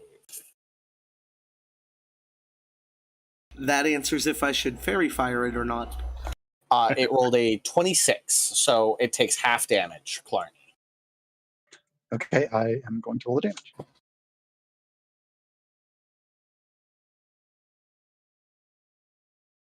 That's going to be 24 total. Okay, so 12 points of damage. You got it. Cool. Anything else for Clarny? I'm pretty sure that's an action. So That is, yes. Yeah, I'm good. Okay. Yeah, I'm good. At the end of your turn, it is going to... Hold on, I got to read Wall of Fire just to see if it takes damage again. So when the wall appears on a failed save creature... Creature takes the same when it enters the wall for the first time on a turn. Yeah, it's going to... When it enters the wall. You know, it already did that. Cool, that's what I thought. Yeah. All right, it's using a legendary action. It's using two actions. It costs 2 actions. So two of his 3 legendary actions for the turn. To move 5, 10, 15, 20, 25, 30, and slide through this like center of the pack. Like this ice busts through the wall as it glides on this ice, and I need any creature must make a DC. It's a dexterity saving throw of 19. DC 19 dex save, For please. who From exactly? Velran, Narvos, Converchin, Clarny, Gums, Eddie, and Bird Eddie, and Jack. Does this provoke an opportunity attack? It does not provoke Ooh. opportunity attacks. Ew. During this move, it can move through the spaces of other creatures without provoking opportunity attacks. He just rams through on a sheet of ice. You said it was a 19 to get that? 19 dex save, yeah. I got a dirty 20. Cool. I got a 16. Gums fucking bites it. Eddie and Bird Eddie both failed. And so does Jack. Jack also bites it. You mean bites it as an RIP? Gums might. So everyone who failed takes 20 points of damage and is knocked prone. What? It's bludgeoning. Bludgeoning. No. Okay. No. Yeah, I'm going to say bludgeoning. I think it's better bludgeoning. It says slashing, but I think it's actually better bludgeoning. You get bludgeoned by 20? the ice. 20. 20. Gums, he's unconscious. Shit. So's a Cody. Yeah, That's it. Cody just eats it. Actually, hold on. Let me count this out. He's here. Boop, boop, boop, boop. I'm actually going to say that Bird Echo can stay. I think Bird Echo just makes it out based on the angle of him coming through. Thanks for saving Bird Echo. Yeah. And Jack is knocked prone. Did any of you guys fail? I did. I did. You did. Valorant passed. You did. And Eddie, you did, right? Dexterity save, 19. Yeah, Eddie's down. Eddie's down. So 20 points, knocked prone, all of you. Right. That's his legendary action brings us to Conversion. Okay. I will go ahead and stand up and check. You said it was Gums that was down?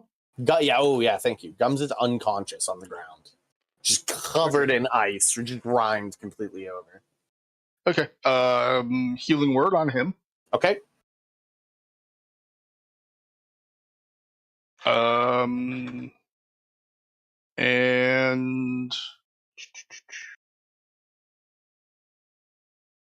I will move across to where Narvos is and check to see that Narvos is just knocked down and not unconscious or anything. I'll continue moving down and to the right. So basically end up 2 more squares. Sorry, down and to the left. Yeah, on the other side of that side. I think that's good. Just basically trying to open up the party so that we're all. Oh, you could go there then. Yeah. Yeah. You can go there. Right. And how much did Gums get for healing? It was healing word. So it's a D4 plus wisdom. Okay. Not a whole heck of a lot, but might be enough to save him. I mean, he's at 0. So. 5. 5. He's at 5 hit points. Cool. Velran, what's Velran up to? He is going to go ahead and step forward and take a shot at the big beastie. You got it. Actually, take a couple of shots because he is a crossbow expert.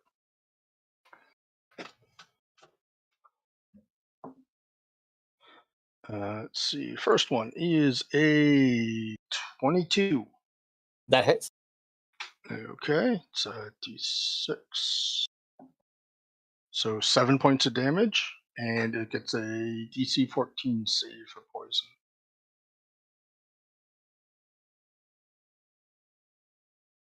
Natural 20. Okay. Second shot. 28. That hits. 100%. And that'll be 9 points of damage. And another save.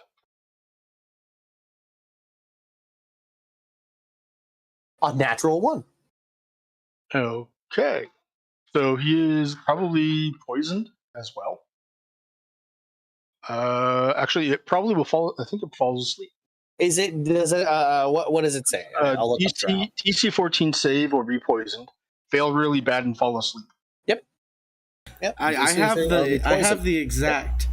The throw wording, fails if by you'd 5 like. or more, the target is also unconscious. Yeah. Okay, so, and saving throws doesn't matter because saving throw on con is only a +5. He doesn't have a bonus to it. But if somebody hits it, he hits the dirt. He hits the dirt.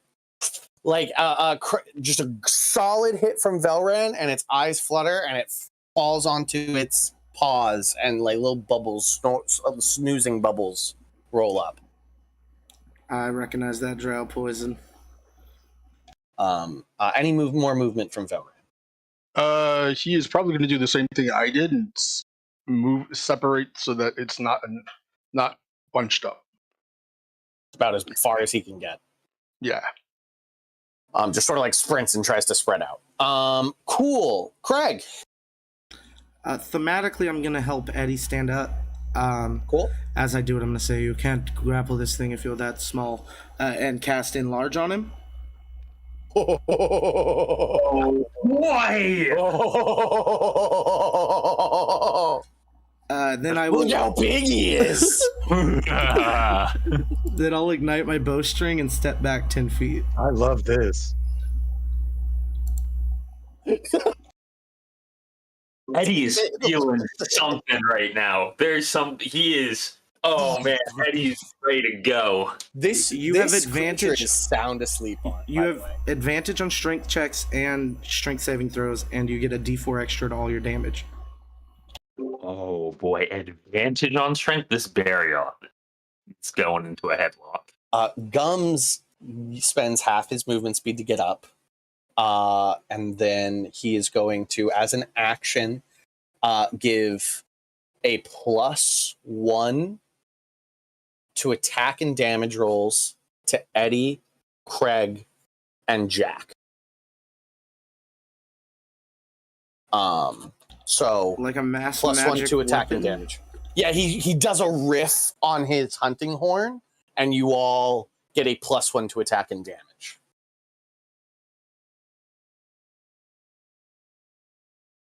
Sound good? Everybody understand? Yeah. Sorry, the door was ringing. Can you say that again? You got a +1 to attack and damage rolls. Gums plays a riff on his hunting horn, and he gives you +1 to attack and damage. He then uses bonus action. I will have also said, I know that poison, if we hit him, he'll wake up. Cool. He is going to spend a bonus action and cast Healing Word on himself. At a higher level. He has 2nd level spells and is going to use one. Gains 8 points of healing. Ain't nothing. Okay, that's Gum's turn. Brings us to Eddie. Alrighty. Time to smack him around and then grapple him. All right. So first, we're going to do 2 attacks from me, 1 from my Echo. Are you going to try and grapple him? Well, if I hit him, then you can bonus action grapple. I can bonus action grapple. So I guess that is a thing. I would have to hit him once here. Mm-hmm. Or you could just use one of your 2 attacks to try and grapple him. Which is a lot easier if he's unconscious, probably. Yeah. My 2 attacks to ungrapple. Use one of your 2 attacks from your attack. So like I would swing to hit him, and then regardless of whether or not it hit, I could still try and grapple. Correct, with your second. So when you take the attack action, you get 2 attacks. Mm-hmm. You can make that first attack, instead of rolling to hit with a weapon, you can grapple. Okay. Oh, yeah, that makes sense. So I'm going to just try and hit him, and if I don't hit him, then the second one's a grapple, and if I do hit him, then I hit him again, and then bonus action grapple. But you get here's what you get advantage if you have him grappled, and he's asleep right now. He has advantage anyway, because he's enlarged, so... You're enlarged, so you have advantage, and he's asleep right now. If you hit him, he wakes up. All right. Sound asleep right in front of you. If he's asleep in front of me, should I just like Miracle Whip around his neck and then have it freeze into place so he actually can't move? So I think that's the better call here. It's your turn, David, not ours. Yeah, that's what I'm going to do. So I'm going to put my whip, my long whip, around his neck, all right? As the first, that's the first action. And then I'm going to action surge to use the immovable rod aspect to lock that in place. That's upsetting. Right? So this guy's neck is now stuck here in this position. The ultimate grapple. And that's Eddie's turn. Okay. So you have it restrained currently. And his whip grew in size when he did. Yeah. He ain't going anywhere. It's a big whip. It definitely can make a circle. I mean, he can make it out of there. He definitely can. But he is currently restrained and still asleep. I feel like if he tries That's to Eddie's turn. out of that, he's losing his teeth. I agree, David. Unless he rolls very well. We are in agreement right now. Narvos, what you doing? What you doing, Narvos? You are. I'm gonna stand up.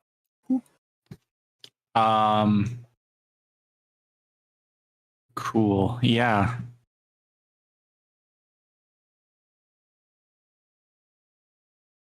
So he takes any damage regardless of what type of damage Correct. he wakes up. Okay. He will wake up. All right. Well, as soon as I see that Eddie would have gotten the immovable rod aspect like fixed and done, I would first up as an action go Radiant Soul. Okay. And then spend a couple of points to do a quick end. And needs to make a intelligence saving throw of 22. No. No. No, I rolled a 8. Not a 5. An 8. Okay, so it fails. Yeah. That's a good roll. It'll take 38 psychic.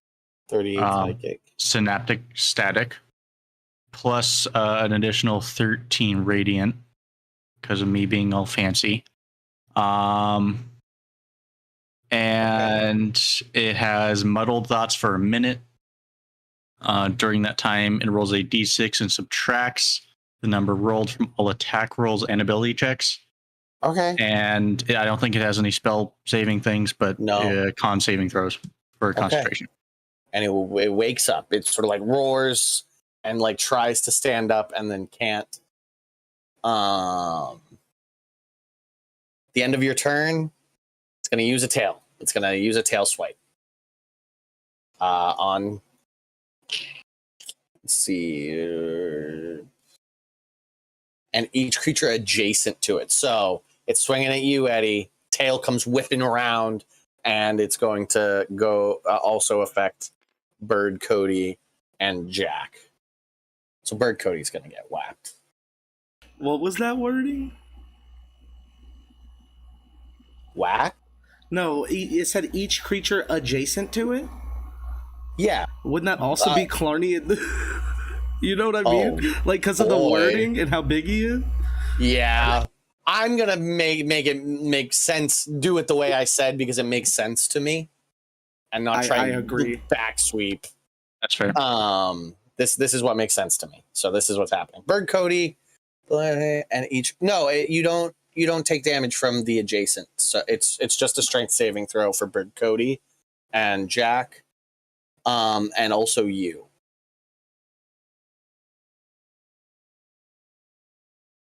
And I have advantage. Do I also have advantage on the strength saving throw? Or yes. Yeah. Oh boy.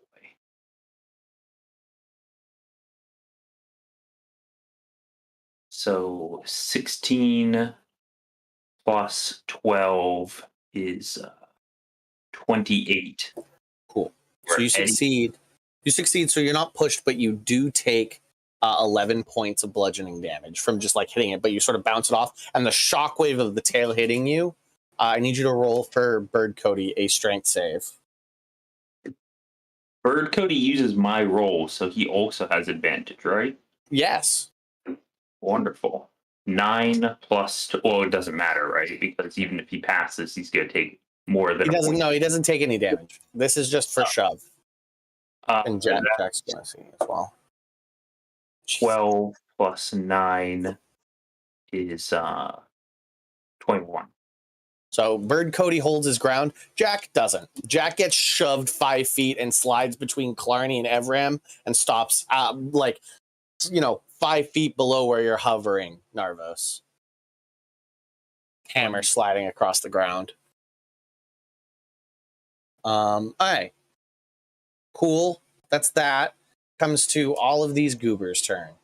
Jack's going to have his movement speed to get up, run forward, and say, I got him! And he's going to make a called shot on the creature's head and take disadvantage on this roll. As he draws his hammer, brings it back, holds it up high, and slams it down, and does indeed hit. For 2d12. Rolled a 12 and a 4, so it does 20 points. He got a plus, so 21 points of bludgeoning damage to this creature's dome. And then the creature makes a Constitution saving throw. Yeah, a con save. It makes a con save DC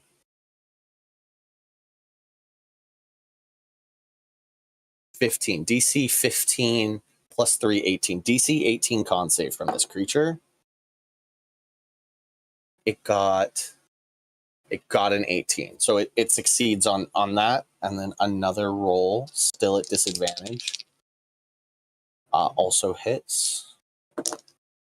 Taking 13 plus 5 is 18 points of bludgeoning damage. And then another saving throw from this creature. This time it's a DC 20, and he fails. So with his second of his 2 attacks, when he takes the attack action, Jack hits this creature just because Eddie's holding him down with his whip. Jack gets just perfect shots with his hammer right on this creature's head, and the creature is stunned until its next turn. It's until Jack's next turn. So this creature is just sort of like blinking its eyes. Next, Evram's going to come up, and he's going to just take his big sword and spend a turn. Oh no, he's the Kinsect, so he's going to jump into the air and attack with advantage because this creature's stunned. Hits. Do you get is it an automatic crit with stun?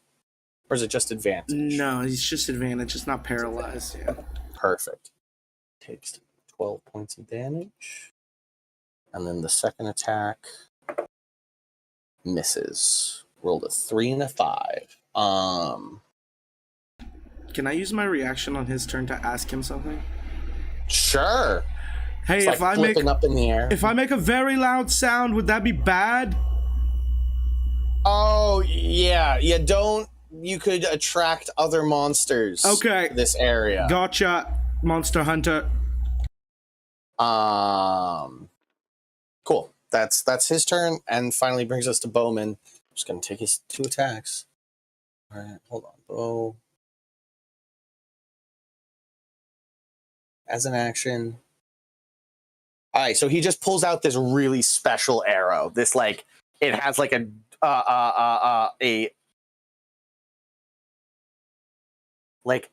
package of gunpowder on the front of it. And he goes, "Hey, big bird man, duck!" And he draws it back, and you hear this like match flick next to you, Craig, as a wick starts to burn, and he fires. Eddie, make me a dexterity saving throw. And so there's this creature just fails. This creature just fails. He's stunned. 0.2. You succeed and take no damage. You just duck out. You hear dodge, and you get out of the way. This creature is going to take 8d8 piercing damage. Nice arrow. Limited numbers right now.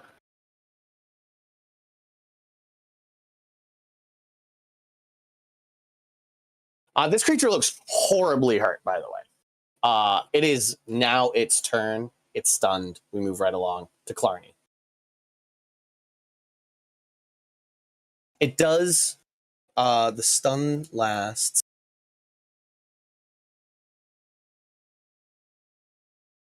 Until its turn. So it loses its turn, and then it shakes off the stun and like is still restrained. Clarny, you're up. I'm throwing a hammer at it. Gotta move over here to make sure you don't throw it at David. Yeah, I don't want to hit Dave in the back of the head.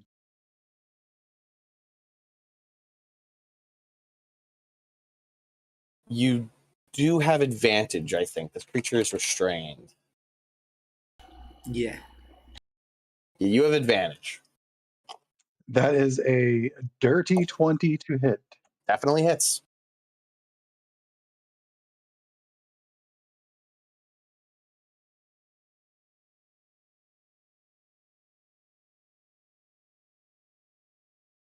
That's going to be 28 points of damage.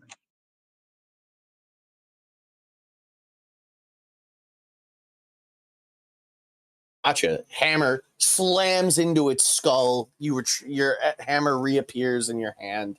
It looks very hurt. Like a part of its teeth sort of like chips, and the bottom of one of his big saber-toothed teeth falls to the ground.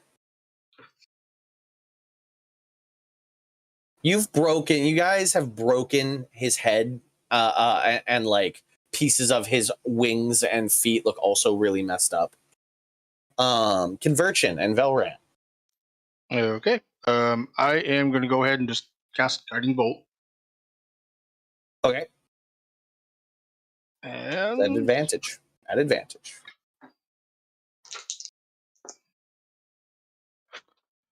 Not a crit. So what is it? Plus 29. Does hit. All right. I did not say what level I was casting it at, so I'm going to go with default.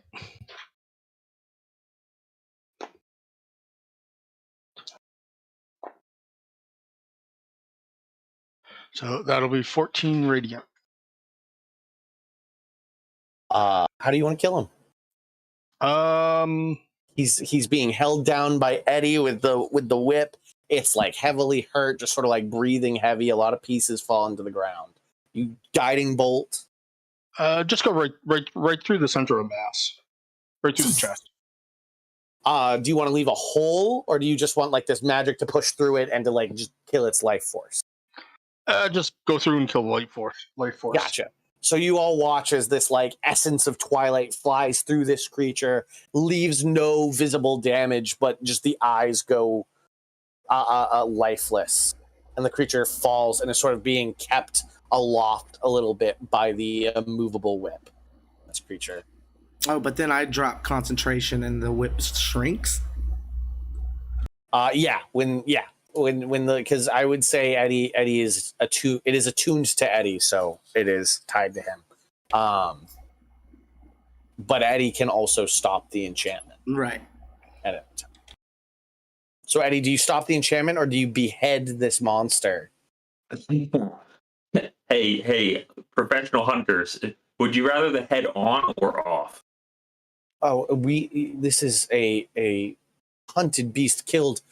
I didn't even have time to place a trap. We will have to carve it here. Cool. Off. I'm leaving it on. Shrink. Flops to the ground grossly. Like just the spine and the vertebra remains. Like just the weight of the meat that's severed cuts in and falls to the ground. Like the weight of the head snaps and falls to the ground. There's still like just this gross spine that the whip's wrapped around. Yeah, it's still attached with like the head on the body. Oh, gross. Yeah, it's really Nice. It's really good. A lot of blood just sort of like spills onto the ice. Hot, melts the snow. I'm gonna give my whip a little whistle and have it come back, sort of wrap itself around my arm. That's gonna be its Covered in blood, David. He's Just gonna splatter. gore. I'll shake it off. Still on it, like chunks of flesh. It's real gross. Will this do for your tithing? Oh, of course. We will do our best to carve and carry what we can in our magical tools, but this will please Veer greatly. And Thank you. You are if marvelous hunters. You naturals at this. If we got another one, would we have to give it to Veer as well? Yes. Okay. Just making sure this hunt was just for Veer for sure.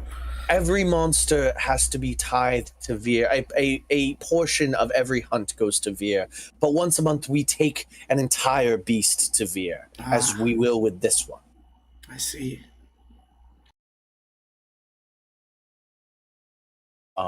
Right. Congratulations on such a successful hunt. First one, curiosity, you will always, as long as your hearts remain true, be welcome in the village of Veer. It will take a day or two for us to fully carve and prepare this for the trip to the caldera. I think the earliest we could do it is tomorrow evening. Would that work for you to take a trek? That's the word I want. A trek to the caldera. Of course. Yes. That'd be fantastic. If there's any assistance we can provide you to assist with carving, but More hands, less work. More hands, less work. very well. Do you have to bring the whole beast? Because I could turn it to ash. as much as we can harvest, we should bring its fur, its talons, its sacks of frozen material, parts of the tail. The tusks are quite valuable and used in much of our gear and weaponry. You guys spend the time with them harvesting this creature. No problem. It's a lot of work, but with especially the fact that you guys have bags of holding help. Because essentially they're limited to as much as they can carry.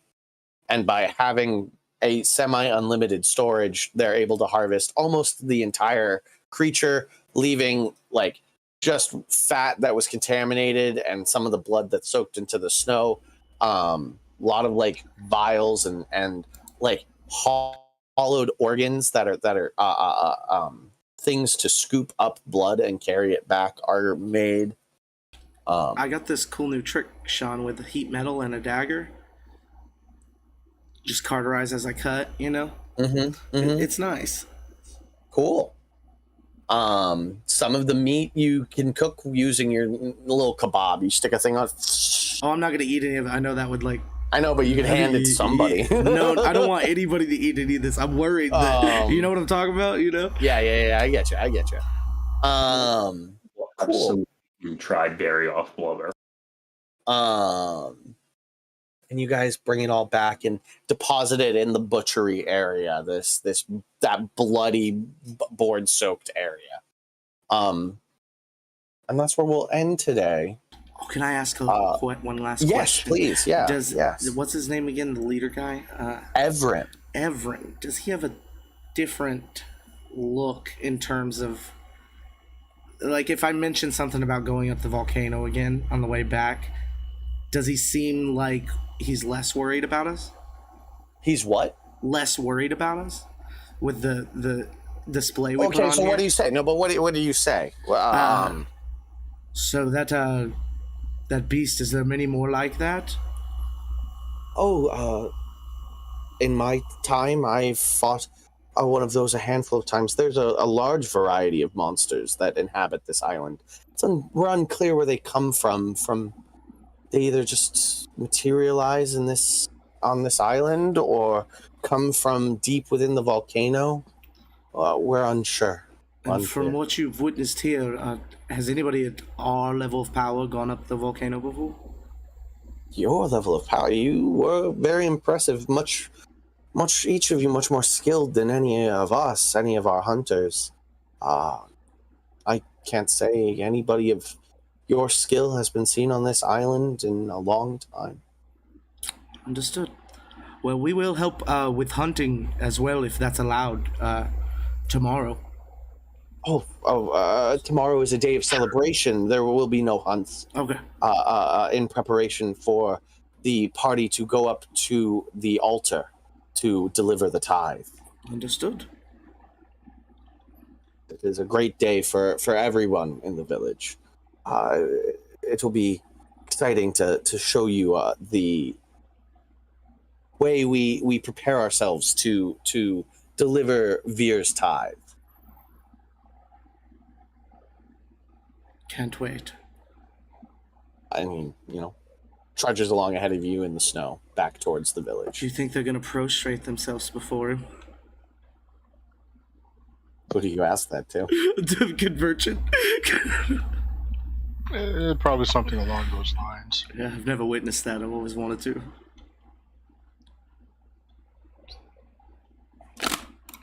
You just kind of like, okay. Mm-hmm. There were plenty of temples in Solnar that you could have gone to on any given worship day. They do it there too. But right, okay. Any last questions, comments, queries, concerns anybody wants to do? Hey, good night, everybody. Well, God damn it! And he was so happy to be that big, and he's going to talk about how exciting it was being that big all the way back to the town. Eddie's babbling. Gotcha. Nice. It's fucking awesome. All right, no game next week. No game next week. Okay, next yes. week. We'll see No you the game week next after. Yeah. Bye. Bye.